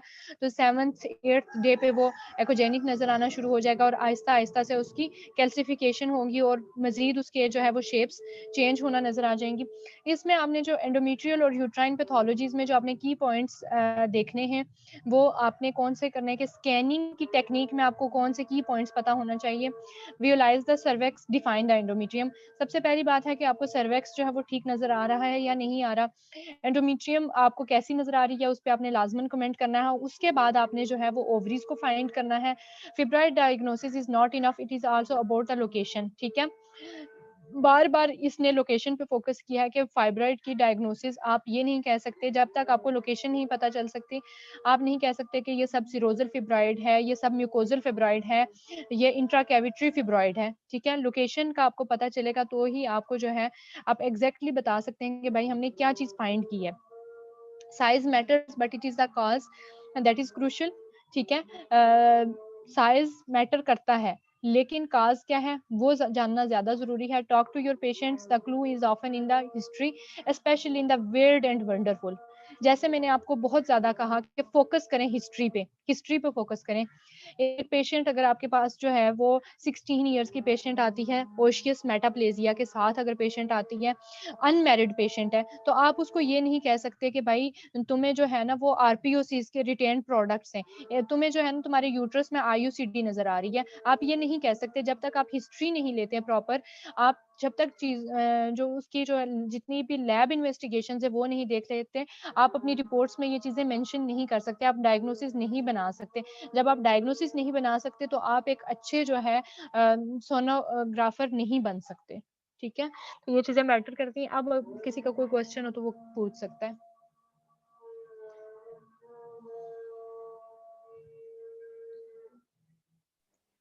मैम अगर पेशेंट हिस्ट्री कर दे, लाइक मेरे पास लास्ट वीक में एक केस आया था। पेशेंट के साथ जो रिलेटिव था उसने अटेंडेंट जो था उसने बोला कि ये मैरिड है और मिस्ड एबॉर्शन है। उससे पहले मतलब जो जैसे कंसल्टेंट बैठी थी तो कंसल्टेंट ने उनसे पूछा तो उसका बयान ये था कि एक्टोपिक प्रेगनेंसी मेरी डायग्नोज हुई है और मेरी गायनेकोलॉजिस्ट ने कहा स्कैन करवाएं। तो मैं वो जब स्कैन किया तो एक जो हमारे साथ एमआईडी की लड़की थी उसको आरपीओसिस, मतलब उसने आरपीओसिस मेंशन किया रिपोर्ट में, और उसके के बाद वही पे दोबारा आई तो उसको एक्टोपिक प्रेगनेंसी, मतलब उसकी रिपोर्ट में एक्टोपिक प्रेगनेंसी थी। मतलब एक स्कैन उसने ओपीडी से करवाया, एक गायनी से करवाया। तो ऐसे ये जो रिपोर्ट है ये मिसमैच कैसे हो सकती है? मैं आपको बताती हूँ। जो गायनोकोलॉजिस्ट है ओपीडी में उसका अल्ट्रासाउंड हुआ, गायनोकोलॉजिस्ट ने किया। क्या गायनोकोलॉजिस्ट का काम अल्ट्रासाउंड करना है? नहीं नहीं मैम, बिल्कुल भी नहीं। नहीं ना। Gynaecologists are not expert in ultrasound. Ultrasound. जितनी जितनी भी गायनोकोलॉजी डिपार्टमेंट की कंसल्टेंट्स होती हैं वो रेडियोलॉजी डिपार्टमेंट में आके हमसे ये पूछती थी कि भाई आप हमें जो है एफएल मेजर करना सिखा दें, बाइपैराइटल डायमीटर मेजर करना सिखा दें, हमें जेंडर देखना सिखा दें। ठीक है, गायने हर एग्जैक्टली एक अभी भी ऐसे ही होता है, लेकिन फिर आपकी ना ऐसे। रिपोर्ट में मिस्टेक्स निकालती हैं। तो बेटा अगर रिपोर्ट्स में मिस्टेक्स निकालती हैं तो आप उन्हें कहें कि अगर आपको नहीं है यकीन तो आप फिर हमारे पास क्यों मरीज को भेजते हो। ठीक है, जितना अभी आपने कहा कि आप 60 पेशेंट्स डेली ऑब्स के देखते हो। ठीक है, तो अगर गायनोकोलॉजिस्ट ने ही अल्ट्रासाउंड करना हो तो ऑब्स्टेट्रिक के सारे मरीज जो है वो गायनोकोलॉजिस्ट से अल्ट्रासाउंड करा लेना, उनको रेडियोलॉजी डिपार्टमेंट में आने की क्या जरूरत है। रेडियोलॉजिस्ट की ही फील्ड है, उसी की ही फील्ड है अल्ट्रासाउंड करना, उसी की फील्ड है एक्सरे करना और रिपोर्ट करना, उसी की फील्ड है एमआरआई करना। Gynaecologists are not expert in ultrasound. उनकी जो है वो 99% रिपोर्ट्स गलत होती हैं। ठीक है, तो डायग्नोसिस करना, डायग्नोसिस को क्लियर करना, एक्टोपिक प्रेगनेंसी को डिफरेंशिएट करना आरपीओसिस से, आईयूसीडी से, डर्माइड सिस्ट से, मोलर प्रेगनेंसी से डिफरेंशिएट करना आपका काम है, रेडियोलॉजिस्ट का काम है। ये गायनोकोलॉजिस्ट का काम नहीं है। उनका काम है कि वो गायनी के मामला सारे देखें, उन्होंने जो है वो उनको पेशेंट्स को मेडिसिन क्या देनी है, उन्होंने जो है वो बच्चे कैसे पैदा कराने हैं, ये सारे काम गायनोकोलॉजिस्ट के। अल्ट्रासाउंड करना उनकी स्पेशलिटी नहीं है, ये आप लोगों की स्पेशलिटी है, ये हमारी स्पेशलिटी है, ये रेडियोलॉजी की स्पेशलिटी है। ठीक है, उन्होंने एक्टोपिक प्रेगनेंसी जो है वो किया, इसका यही मतलब है कि उनका अल्ट्रासाउंड करना नहीं आता था। जी मैम। फर्दर किसी का कोई क्वेश्चन हो?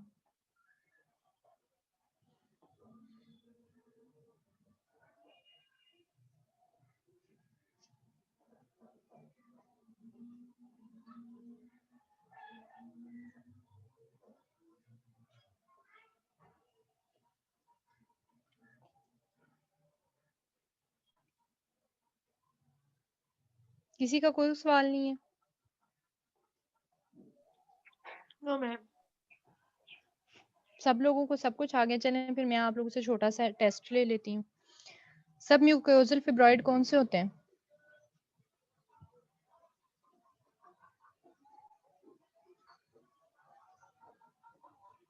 चलें आज के लेक्चर से मुझे जवाब देते कि एंडोमेट्रियल हाइपरप्लेजिया और एंडोमेट्रियल कार्सिनोमा को कैसे डिफरेंशिएट करेंगे?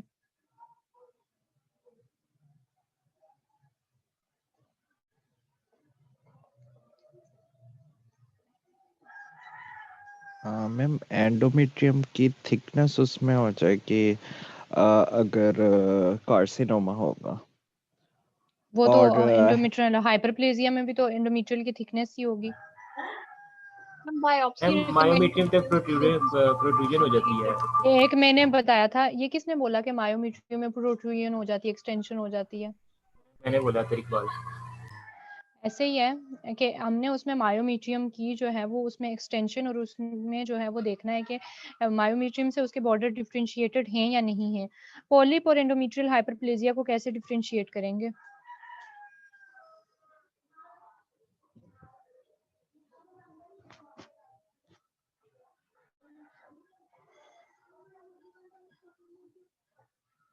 ये तो सबसे आसान क्वेश्चन था, पॉलिप और एंडोमेट्रियल हाइपरप्लेजिया वाला। मैम पॉलिप हाइपरप्लेजिया होमोजीनियस होगा। होता है मैम? हाइपरप्लेजिया होमोजीनियस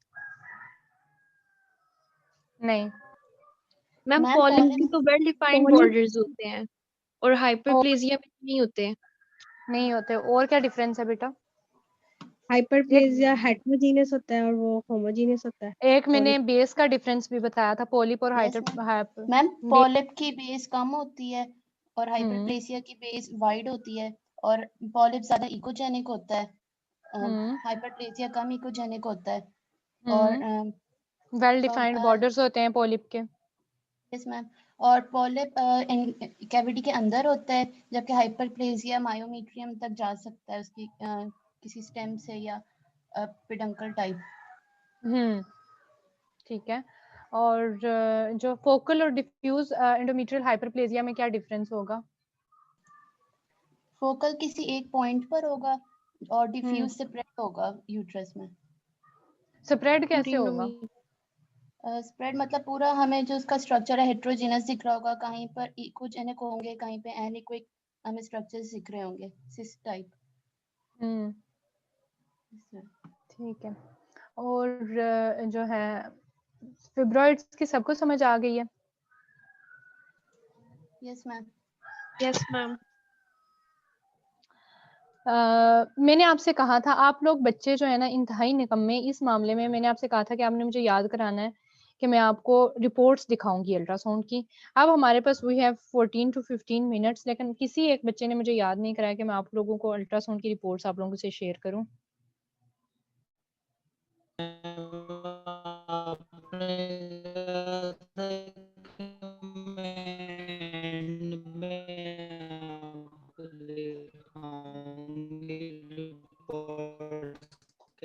बेटा जो जिन लोगों का अब्दुल हन्नान हाशमी, आप मुझे जो है चैट बॉक्स में बता दें आप क्या कहना चाहते हैं। मुझे किसी एक टाइम में भी आपकी जो है वो आवाज क्लियर नहीं आई।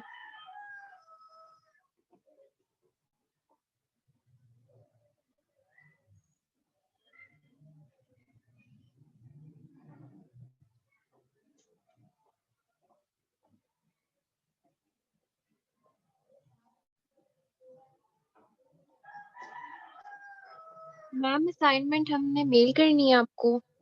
जी बेटा आपने मेल या करनी है। LMS पे? नहीं बेटा आपने मेल करनी है। अच्छा आप लोगों को स्क्रीन शो हो रही है? Yes ma'am. क्या शो हो रहा है? मैम स्लाइड दी एंड वाली। अच्छा आप बताएं आप क्या शो हो रहा है? मैम आई थिंक ये रिपोर्ट शो हो रही है। ये अल्ट्रासाउंड ऑफ फीमेल पेल्विस की नॉर्मल रिपोर्ट है।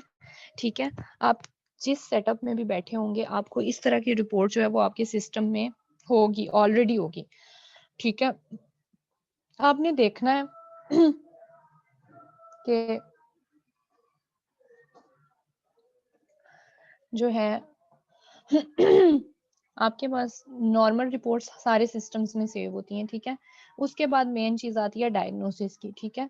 डायग्नोसिस करके आपने इसी रिपोर्ट में अल्ट्रेशंस करके जो है वो कंक्लूजन में लिखना होता है, ठीक है।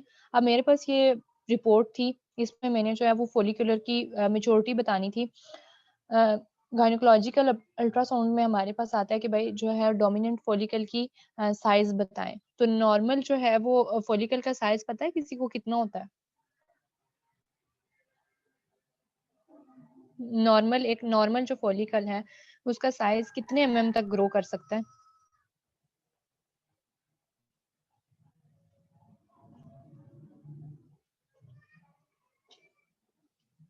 आयशा आपको पता है? मैम 18 to 28 क्या 18 to 28 कौन सी यूनिट है mm। साथ लग? अच्छा, और यस आयशा मैम। आप बताओ कितने mm तक नॉर्मल फोलिकल का साइज होता है?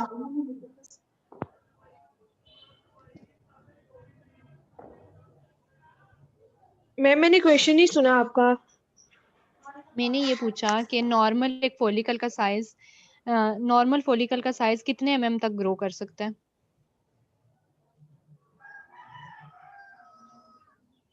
और उसके बाद हम जो है वो उसको फोलिकल कंसीडर नहीं करते, उसको सिस्ट कंसीडर करना स्टार्ट कर देते हैं। जी मैम। क्या साइज होता है वो?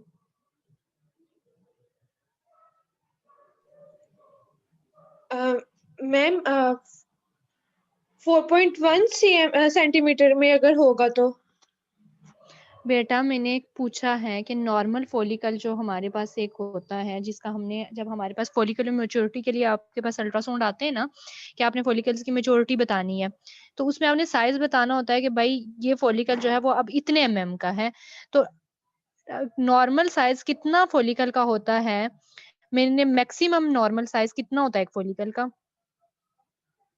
मेरा क्वेश्चन ये है आपसे। मैम 28 mm होता है नॉर्मल तक। नॉर्मल हम कंसीडर करते हैं 25 to 27 mm तक, ठीक है। 28 भी कंसीडर किया जा सकता है, लेकिन जब एक 30 mm तक उसका साइज चला जाता है तो उसको हम फोलिकल कंसीडर नहीं करते, उसको हम सिंपल सिस्ट कंसीडर करते हैं, ठीक है।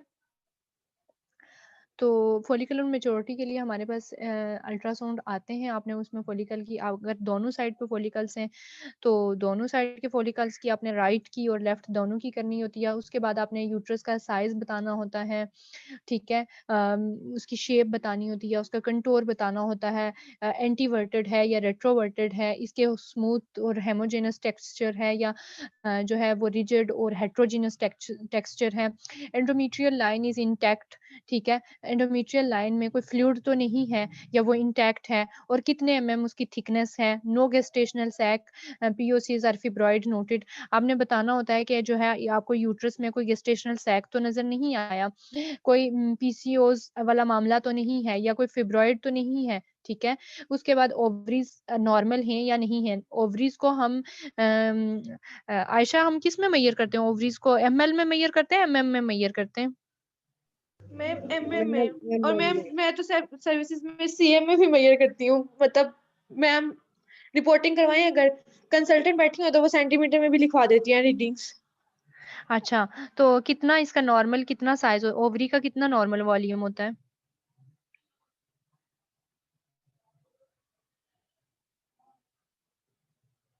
मैम 2.25 है। ये क्या कह रही हैं आप? 7 to 9 तक नॉर्मल, 7 मैम to 9 2.25 सेंटीमीटर मैंने मतलब लास्ट अभी आज ही नॉर्मल सेंटीमीटर में। सेंटीमीटर आप में सेंटीमीटर में नहीं, मैं वॉल्यूम में पूछ रही हूँ।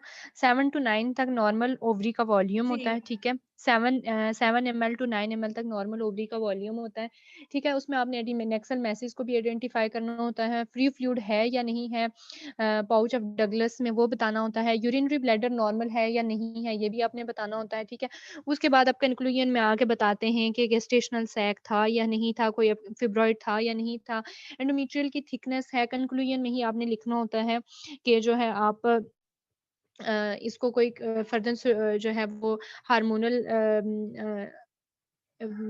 बेसलाइन्स के लिए, हार्मोनल सर्वे के लिए या हार्मोनल उसके लिए भेजना चाहते हैं, बायोप्सी के लिए रिकमेंड करना चाहते हैं, कुछ भी जो भी आपने रिकमेंड करना होता है वो आप कंक्लूजन में ही जो है वो पेशेंट को रिकमेंड करते हैं। और जो आपका डॉक्टर बैठा हुआ है, जो गायनोकोलॉजिस्ट है या जो सर्जन है, उसने आपकी रिपोर्ट पे रिलाई करके ही पेशेंट को बायोप्सी के लिए रिकमेंड करना होता है या आपको हार्मोनल प्रोफाइल के लिए पेशेंट को भेजना होता है। तो you should be very clear about the conclusion and report आपकी बहुत अच्छी होनी चाहिए। बहुत अच्छी एक्सक्यूज आपने। Me ma'am. जी बेटा। मैम जैसे हम लोग जैसे आपने भी कहा कि सर्जन या गायनाकोलॉजिस्ट बायोप्सी वगैरह रिकमेंड करता है, तो अभी जब हम लोगों के पास गवर्नमेंट हॉस्पिटल में पेशेंट्स आते हैं, स्कैन करवाते हैं, तो अगर हम कोई एबनॉर्मैलिटी देखते हैं और हम लोग मतलब हमें लगता है कि बायोप्सी की जरूरत है, तो हम भी बायोप्सी पेशेंट को रिकमेंड कर सकते हैं? बेटा आप नहीं करनी है, आपने मेरा जो है वो ध्यान से सुना नहीं। मैंने आपसे यही कहा कि आपकी रिपोर्ट पे बायोप्सी लिखा होगा अच्छा तो ही सही। सर्जन जो है वो पेशेंट को कहेगा कि जाओ भाई तुम बायोप्सी कराओ, जाओ तुम जो है वो ये हार्मोनल प्रोफाइल करा लो। आपकी रिपोर्ट ही मैटर करती है। जैसे आप एक बच्ची जो हमारे पास है जो गवर्नमेंट हॉस्पिटल में भी ट्रेनिंग कर रही है, तो बेटा आप जब पेशेंट के लीवर को नॉर्मल नहीं देखते तो आप साथ में कंक्लूजन में लिख देते हो कि जो है एलएफटी इज रिकमेंडेड, या रीनल जो है स्ट्रक्चर्स आप ठीक से नहीं देखते तो आप कहते हो कि आरएफटीज आर रिकमेंडेड, ठीक है? या आपको थायराइड जो है वो नॉर्मल नहीं लग रहा होता तो आप कह देते हो कि भाई जाओ जाके टीएफटीज कराओ, थायराइड फंक्शन टेस्ट जो है वो कराओ, ठीक है? कोई भी एक जो मोडालिटी है वो आपको क्लियर डायग्नोसिस जो है वो डॉक्टर को नहीं बना के दे सकती जब तक आपके लिए भी जब यही है बेटा, जब आप हॉस्पिटल में देखते हो, जो भी बच्चे हॉस्पिटल में ट्रेनिंग कर रहे हैं, कि जब पेशेंट आता है तो उसकी हिस्ट्री मैटर करती है, ठीक है? उस हिस्ट्री की बेस पे ही क्या हिस्ट्री के बगैर आप रिपोर्ट नहीं लिख सकते। ऐसे ही है बेटा आयशा, आपने देखा होगा जी कि जैसे मैम, जब हिस्ट्री भी और उनकी जो पहले की अगर कोई अल्ट्रासाउंड हुई है या कोई ब्लड टेस्ट हुआ हुआ है, तो वो सब देख के वो फिर सारी रिपोर्ट बनाते हैं। वो सब और मैं तो सब बच्चों के लिए यही कहूँगी कि जो भी लोग हैं वो कोशिश करें कि जब भी अपनी ट्रेनिंग करें वो गवर्नमेंट हॉस्पिटल से लाज़मन करें, ठीक है? तो चाहे वहाँ पे आपको कितनी ही खजली-खुआरी क्यों ना देखनी पड़े, आप लोग लाज़मी वहाँ से जो है वो करें। बहुत अच्छा लर्न कर सकते हैं आप लोग अगर आप किसी अच्छे सेटअप में हैं तो। History matters a lot. कोई भी आपका आपका क्लिनिकल जो नॉलेज है, आपका जो बुक्स का नॉलेज है, वो सब कुछ ठीक है। लेकिन जब तक आप पेशेंट के साथ इंटरैक्ट नहीं करते, जैसे मैं आप लोगों से 10 सवाल पूछती हूँ, आप में से कोई बच्चा जवाब नहीं देता। जब तक आप लोग इंटरैक्ट नहीं करते, फिर मेरा भी दिल नहीं करता कि आपसे मैं कोई चीज़ अच्छी शेयर करूँ या मैं कोई आपके लिए बहुत अच्छा काम करूँ।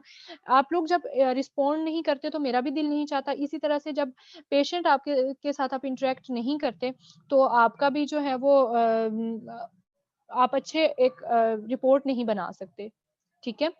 तो interaction is very important. Medical field में ये नहीं हो सकता कि जो है वो हम सुम्मुन मुकमिन होके बैठ जाएँ और हम अपना काम करते जाएँ, ठीक है? Medical field is an interactive field. आप एक मरीज़ दर्द से मर रहा है, ठीक है? लेकिन जब तक वो मुँह से बोलेगा नहीं कि भाई मुझे किस एरिया में दर्द हो रहा है, कहाँ से हो रहा है, कब अराइज़ हुआ, क्या आप उसको ट्रीटमेंट दे सकते हैं? No ma'am. नहीं दे सकते ना। तो यही बात है कि जब आप लोग इंटरैक्ट ही नहीं करेंगे, तो आप लोग ना तो कुछ सीख सकते हैं, ना ट्रीटमेंट कर सकते हैं, ना अच्छी रिपोर्ट लिख सकते हैं। और जब अब कितने बच्चे हैं जो मुझे खुद कहते हैं कि हमें ये पढ़ा लें, हमें ये पढ़ा लें, हमें ये चीज़ बता दें, हमें ये चीज़ बता दें। आपकी क्लास में कोई बच्चा ये नहीं कहता कि हमें ये चीज़ जो है वो हमें फर्दर इसको भी एक्सप्लेन कर दें। क्वेश्चन्स आप लोग पूछते ही नहीं है। ना क्वेश्चन्स का जवाब देते हैं, ना पूछते हैं। मैम हमारी क्लास का ना अल्ट्रासाउंड में इंटरेस्ट नहीं है, सिटी वगैरह में ज्यादा इंटरेस्ट है। और मैं तो आपको ना एक बात बताऊँ। बच्चे यही बोलते हैं कि हमने आगे अल्ट्रासाउंड में एमफिल नहीं करना है, और जबकि मैम अभी जब हॉस्पिटल में जाएंगे ना तब पता चलेगा कि सिटी इजी है, ज्यादा इजी है सिटी अल्ट्रासाउंड की निस्बत। और मैं आपको उससे मज़े की बात बताऊँ, जितने भी बच्चों को अल्ट्रासाउंड में इंटरेस्ट नहीं है, जब मैं अल्ट्रासाउंड में, मैं ग्रेजुएशन में थी, मैं अल्ट्रासाउंड में ट्रेनिंग कर रही थी, मुझे अल्ट्रासाउंड फिंगर टिप्स पे आता था, ठीक है? और मैं कहती थी कि ये बिल्कुल फ़िज़ूल चीज़ है, ये बकवास मॉडलिटी है, मैं इसमें काम ही नहीं करना चाहती। लेकिन मैं आपको जेन्युइनली एक बात बताऊँ आप लोग के फ्यूचर के लिए, कि आप लोगों को अगर आपने अपना सेटअप बनाना है, अल्ट्रासाउंड और एक्स-रे ही वो चीज़ है, जिससे आप कामयाबी से एक अच्छे प्रोफ़ेशनल बन सकते हो। सीटी स्कैन की मशीन हर बंदे के लगाने की बस की बात नहीं है, ठीक है? एमआरआई की मशीन हर बंदे के लगाने की they are very expensive machines, ठीक है? तो अगर जब तक और अल्ट्रासाउंड और बेसिक जो हमारे पास एक्स-रे है, ये रेडियोलॉजी की बेस है। जब आप बेस से नफ़रत करते हो ना, तो आप आगे नहीं जा सकते। जब मैं भी यही सोचती थी, मैंने एमफिल अल्ट्रासाउंड में नहीं किया। मैंने एमआईटी में जो है वो एमफिल किया है। लेकिन जब तक आपको अल्ट्रासाउंड नहीं आता, आप आपने करना ही अगर आप कल को बाहर चले जाते हो, जितने भी आप प्रोफ़ेशनल्स मेरे पास इस वक़्त मेरे पास 80 बच्चे हैं क्लास में, आप लोग कल को बाहर चले जाते हो, आप लोगों को अल्ट्रासाउंड नहीं आता होगा, तो आप लोगों को सीटी स्कैन और एमआरआई के लिए तो हमारे पास मैक्सिमम सैचुरेशन है। आपने क्या बस अल्ट्रासाउंड एक ऐसी मॉडलिटी है जिसे आप खुद कर सकते हैं, ऑन हैंड्स प्रैक्टिस कर सकते हैं। सीटी और एमआरआई की तो आपको रिपोर्टिंग ही अलाउड नहीं है, तो आपने क्या बस एक टेक्नीशियन की तरह सीटी और एमआरआई में मरीज़ों को लटाना और बाहर निकालना है क्या?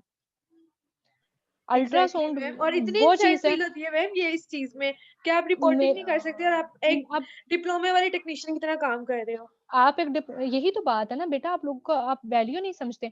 अब अगर अल्ट्रासाउंड की बात करो, आप लोगों को इंटरेस्ट नहीं है। मैं भी यही कहती हूँ कि भाई मुझे भी, मैं ये सोचती थी कि अल्ट्रासाउंड तो इतना ईज़ी है, मैं इसको आराम से कर लूँगी। लेकिन अब जब जाके आप लोगों के यहाँ पे जेम बैठे हुए हैं अल्ट्रासाउंड के, ठीक है? यहाँ पे अच्छे से अच्छा डॉक्टर खालिद इदरीस हैं, बहुत अच्छे अल्ट्रासाउंड कंसल्टेंट हैं। बाकी इमरान महफूज़ हैं, बहुत ज़्यादा जो लोग हैं, बहुत अच्छा अल्ट्रासाउंड करते हैं। एक डॉपलर अल्ट्रासाउंड के वो 8 टू 10,000 तक वो जो है वो चार्ज करते हैं।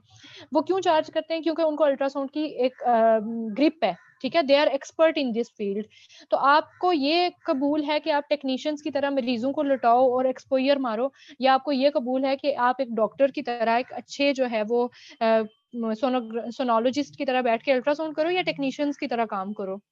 कल को अगर बाहर भी जाओगे तो बाहर भी, अब्रॉड में भी अल्ट्रासाउंड आपने करने। वहाँ पे रेडियोलॉजिस्ट से सिर्फ रिपोर्ट करवाई जाती है, काम आपसे करवाया जाता है। टेक्नोलॉजिस्ट ने काम करना होता है, ठीक है? तो इंटरेस्ट नहीं है तो पढ़ना तो पड़ेगा, इसके बगैर तो गुजारा नहीं है, ठीक है? किसी का कोई मैम क्वेश्चन हो आपसे तो एक बात करनी थी। यस जी मैम। पूछें। जी बेटा पूछें। मैम वो असाइनमेंट के हवाले से कहना था आपसे, हमने वो ज्ञान पढ़ाई नहीं है, तो आपका डोमेन में से कोई टॉपिक आपको नहीं पढ़ाया गया। असाइनमेंट इसीलिए दी जाती है कि ताकि आपके अंदर का जो आपके अंदर जो आईक्यू है आपका, जो आपकी खूबियाँ हैं, जो आपकी आपके नॉलेज को जो है आप उसमें अपनी एफर्ट लगाएँ और मुझे बताएँ कि भाई आप कितने काबिल हैं, आप कितने एलिजिबल। हम क्लास में इंटरैक्ट करते हैं, आप बोलते नहीं, मुझे कैसे पता चलेगा कि भाई आप कितना मेहनती बच्चे हो, ठीक है? कितनी कोशिश कर सकते हो। मेरे एक्को वाले बच्चों को मैंने जो है एक असाइनमेंट दी, उन्होंने अच्छी असाइनमेंट नहीं बनाई, ठीक है? उन्होंने नहीं बनाई तो मुझे पता चल गया कि वो भई वो उनका क्या लेवल है। वो उनका असाइनमेंट मैंने ही पढ़ानी है, मैंने ही करानी है। आप बच्चों के लिए मैं सिर्फ़ देखना चाहती हूँ कि आप कितनी मेहनत करते हो, कितनी कोशिश करते हो, ठीक है? तो जो बच्चा जितनी मेहनत करेगा, जितनी कोशिश करेगा, उसको इतनी ही शाबाशी मिलेगी। मैम मैक्सिमम कितनी स्लाइड्स होनी चाहिए? स्लाइड्स पे मत बनाएँ, आप अच्छा माइक्रोसॉफ्ट ठीक वर्ड है, में बना लें। माइक्रोसॉफ्ट पे बनाना है, ठीक है, ओके। हाँ, माइक्रोसॉफ्ट वर्ड में बना लें आप, 7, 8, 10 पेजेज़ बना लें। मैम वो आपने कहा था ना 1800 हुँ। से वर्ड्स होने वो मैम चाहिए। 100 तक, 180 से वो 2 समझ नहीं 180 है या 180 टू 2000 मैम आपने मेंशन किया हुआ है। सॉरी वो मैम वो 1800 2000 नहीं है 1800 200 है। अच्छा वो मैम गलती हैंड से हो रिटन गया। नहीं बना सकते? नहीं, हैंड रिटन नहीं बना सकते। हैंड रिटन में आप मुझे अल्ट्रासाउंड की इमेजेस को कैसे ड्रा करके बताएँगे? मैम वो अगर बता हम सक इमेजेस जो है वो हम नेट से ले लें, स्कैन कर लें और उसको पेस्ट कर दें। नहीं, इतने हैंड रिटन इतने से ये लंबे होगा कि बच्चा इतने अपना लंबे इंटरेस्ट तो शो करता है ना, मतलब वैसे तो कॉपी नहीं, पेस्ट भी हो सकती है। कॉपी पेस्ट आप पता जब आप चल कल को जाता है मैम थीसिस कॉपी करेंगे, पेस्ट का भी, कॉपी जब आप पेस्ट का कल भी पता थीसिस चल जाता करेंगे, है। कल जब आप थीसिस करेंगे तो वो आप कॉपी पेस्ट नहीं कर सकते, वो आपने खुद लिखना है कि भाई ये क्या है क्या नहीं है, ठीक है। तो अभी भी आप लिख सकते हैं, जब मैं भी थीसिस लिखती हूँ, जब हम भी पेपर्स लिखते हैं तो हम खुद से लिखते हैं, ठीक है, पता चल जाता है वही कॉपी पे। और अब आपको मैं इतने लंबे चक्रों में क्यों डालूं कि जो पहले आप जो है वो नेट से इमेजेस उठाएं, उनको स्कैन कराएं, फिर आप उनको प्रिंट निकलवाएं और फिर पेपर पे चिपकाएं। मैं आपको इतने लंबे काम में क्यों डालूं, इतने लंबे खर्चों में क्यों डालूं, आराम से वर्ड पे लिखो और सेंड कर दो, बस इतनी सी बात मैम है। ये जो आपने रिप्रोडक्टिव वाला पढ़ाया और ये जोन सा आपने आज हमें लेक्चर, दोनों ये दो जो लेक्चर हैं, कोई एक डे सिलेक्ट कर लेते हैं, हम लोग लेक्चर अच्छी तरह से पढ़ के आएंगे, आप हमसे इसमें क्वेश्चनिंग कीजिएगा। इससे ये होगा कि ये जो 2 लेक्चर्स है ना ये मोस्ट इंपॉर्टेंट है, तो ये हमारे ज्यादा अच्छी तरह से हो जाएंगे और ये टफ भी है, तो ये हमारे ठीक अच्छे है, प्रिपेयर हो जाएंगे अगर आप तो क्वेश्चंस करेंगे तो। अगर हमारा जो नेक्स्ट लेक्चर है that will be on Monday, ठीक है, यस मैम। तो मंडे को हम कर लेते हैं, मंडे को हमारा रिवीजन लेक्चर हो जाएगा। ठीक है मैम, और वेरी ये 2 इंपॉर्टेंट लेक्चर जो हम पढ़ चीज है, आएंगे। नेक्स्ट में हम जो है वो ओवरीज और फ्लोपियन ट्यूब्स देखेंगे, और फिर पीसीओस भी हमने करनी है, और obstetric ultrasound is very important, ठीक है, उसमें कोई मस्ती नहीं चलेगी, कोई कुछ भी नहीं होगा। क्यों कि देखो मेरे बच्चों के ऑब्स्टेट्रिक अल्ट्रासाउंड बेस है। मैं ऐसे लोगों को, मैंने अपने दिन को भी अपने बच्चों से डिस्कस किया कि भाई ऑब्स्टेट्रिक अल्ट्रासाउंड जिसको नहीं आता उसको लोग नौकरी से निकाल देते हैं, ठीक है, ऐसे लोगों को मैंने देखा, तो वो मैम हम हमारे पढ़ेंगे। पास ना एक एमबीबीएस की आई एमबीबीएस के ना डॉक्टर है, उनको ना ये भी नहीं पता था कि उनको ऑब स्कैन करने के लिए बिठाया, उनका ना फर्स्ट डे था। स्कैन में तो चले ठीक है ना, मानते हैं कि भाई आपका फर्स्ट डे, अल्ट्रासाउंड आपको नहीं आती, आपको नहीं पता कि इसमें फैलिक कौन सी पोजीशन है, ब्रीच कौन सी है, ट्रांसवर्स लाइन कौन सा है, नहीं पता। उनको ये भी नहीं पता था कि एग्जैक्ट मतलब नॉर्मल में ब्रीच और फैलिक प्रेजेंटेशन क्या होती है। आप एक एमबीबीएस डॉक्टर की बात कर रही हैं। जब मैं मेयो में ट्रेनिंग करी थी, वहां पे जो पीजीआर ट्रेनीज जो पहले दिन आते हैं या पहले महीने में आते हैं बेटा, उनको ये नहीं पता होता कि लीवर कहाँ पड़ा हुआ है और किडनी कहाँ पड़ी हुई है। तो ये तो ऑब्स अल्ट्रासाउंड तो बड़े दूर की बात है। तो हम लोग ऐसे, हम लोगों का बैच ऐसा बैच होता था कि हम लोगों ने एमसीपीएस के लोगों को भी फिजिक्स पढ़ाई हुई है, ठीक है। तो इन लोगों को ये दे आर नॉट इन, वो कंसल्टेंट नहीं होते। एमबीबीएस में रेडियोलॉजी नहीं पढ़ाई जाती, सिंपल एमबीबीएस को रेडियोलॉजी नहीं आ रही होती, उनको नॉर्मल चेस्ट एक्सरे नहीं आता, उनको अल्ट्रासाउंड का नहीं कुछ भी आ जा रहा होता। उनको ये नहीं पता होता कि जब एक एमआरआई हो रही होती है एक पेशेंट की, तो उनको ये नहीं पता होता कि वो सिर्फ ब्रेन की हो रही है या पूरी बॉडी की हो रही है। मेरे पास तो इतने बड़े अजूबे आते होते थे कि पूछते थे कि जब हम मरीज को मशीन में उठा देते हैं तो उसके पूरे बॉडी की एमआरआई हो जाती है। तो ये तो आपने बहुत छोटे ऐसे ही लेवल है की मैम। बात की है, हमने क्लिनिकल लाइफ में जो है वो बहुत बड़े बड़े अजूबे देखे हुए, तो इनको नहीं आता। इसीलिए आप अल्ट्रासाउंड से मत भागे, अल्ट्रासाउंड ही वो चीज है जिसने आपको बनाना है, और एक्सरे रिपोर्टिंग, ठीक है, एक्सरे और अल्ट्रासाउंड के बगैर रेडियोलॉजी कुछ नहीं है। आप एक रिमोट एरिया में बैठे हुए, अब हमारा चूंकि लेक्चर का टाइम ओवर हो गया है, आप एक रिमोट एरिया में बैठे हुए, किसी दूर दराज के गांव में बैठे हुए, वहां सीटी और एमआरआई आपके किसी काम की है? No ma'am. वहां पे अगर है तो सिर्फ अल्ट्रासाउंड और एक्सरे है, जिस पे आप लाखों करोड़ों भी कमा सकते हो, ठीक है। और सिर्फ कमाना मकसद नहीं है, डिलीवर करना भी है, ठीक है। और किसी का कोई क्वेश्चन हो? नहीं तो फिर अल्लाह हाफिज। कौन कौन से लेक्चर हैं जिनका नेक्स्ट रिप्रोडक्टिव मंडे को सिस्टम वाला और रिवीजन? जो आज और कल मतलब लास्ट लेक्चर में आज पढ़ा वो, ये 2 लेक्चर रिप्रोडक्टिव सिस्टम वाला और ये। आप उसमें ब्रेस्ट भी रख लें बेटा, ब्रेस्ट भी रख लें, ब्रेस्ट भी रिप्रोडक्टिव में आता है, ब्रेस्ट। और जो हमारा प्रीवियस लेक्चर था और आज वाला लेक्चर, ये लोग आप लोग पढ़ के आइएगा, मैं आप लोगों से शॉर्ट किस्म का एक वाइवा ले लूंगी सब लोगों से, ठीक है। और जी सब मैम। बच्चों ने इंटरेक्ट करना है, ठीक है। मेरा बिल्कुल लिटरली, मैं जब स्टार्टिंग में मैंने आप लोगों को टीच करना शुरू किया तो मैंने बड़े दिल से करना शुरू किया। अब आप लोग इंटरेक्ट नहीं करते और मेरा भी इंटरेस्ट नहीं रहा कि मैं आप और लोगों को मैम बहुत क्वेश्चनिंग नहीं ना होती तो ऐसे लेक्चर्स प्रिपेयर भी नहीं होते हैं। ठीक है। इंशाल्लाह मंडे और जो हमारे नेक्स्ट 2 डेज हैं, 2 वीक में जो नेक्स्ट 2 डेज हैं, हम सारे हमारे जो हम प्रीवियस लेक्चर्स को रिवाइज करेंगे, और हम देख लेंगे। आपने नेक्स्ट लेक्चर में जो है ब्रेस्ट ओके अल्ट्रासाउंड मैम। और जो हमारे यूट्राइन पेल्विस का अल्ट्रासाउंड है, इसको देख के आइएगा, ठीक है बेटा। अपना ख्याल मैम एक रखिएगा। क्वेश्चन करना था। जी बेटा पूछते हैं। मैम हमने एक पेशेंट का मेमोग्राम किया है, उस पर कोई अनोमली डिटेक्ट हुई है, फिर हम उस पेशेंट का फर्दर क्या प्रोसेस करेंगे? डायरेक्ट बायोप्सी करेंगे या पहले अल्ट्रासाउंड करेंगे? नहीं, हम ये करेंगे कि अगर हमने मेमोग्राम किया है, मेमोग्राम करने के बाद जो है आपको कोई डिजीज लगी है कि भाई यहाँ पे कोई मैस है कुछ है, आप उसका अल्ट्रासाउंड करेंगे। अल्ट्रासाउंड करने के बाद आपने रिकमेंड करना है कि भाई बायोप्सी करनी है, पहले नहीं कह सकते, डायरेक्ट मेमोग्राफी पे आप नहीं कह सकते कि बायोप्सी करेंगे। Okay ma'am. और उतनी देर जी। पेशेंट को कोई मेडिकेशंस वगैरह देंगे या नहीं? मेडिकेशंस तो नहीं, मेडिकेशंस भाई हम क्यों देंगे जब तक हमें बायोप्सी, हमें क्लियर ही नहीं है कि भाई इसको फाइब्रोएडिनोमा है, कोई कैंसर है या कोई सिस्ट है, हम कैसे उसको मेडिकेशन देंगे? नहीं देनी। और अगर कोई मैसेज है तो उनमें तो मेडिकेशन बनती ही नहीं, उनमें डायरेक्ट सर्जरी बनती है, मेडिकेशन तो नहीं बनती ना। जी बेटा, और किसी का कोई क्वेश्चन हो?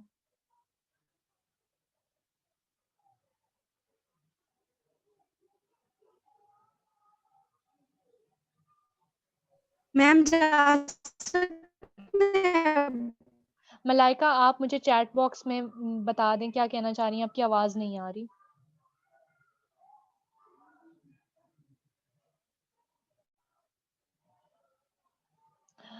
नादिर को फिब्रॉइड्स की समझ नहीं आई। In next lecture we will see the fibroids. ठीक है बेटा, ओके दोबारा मैम। हाँ, उनको हम नेक्स्ट देख लेंगे।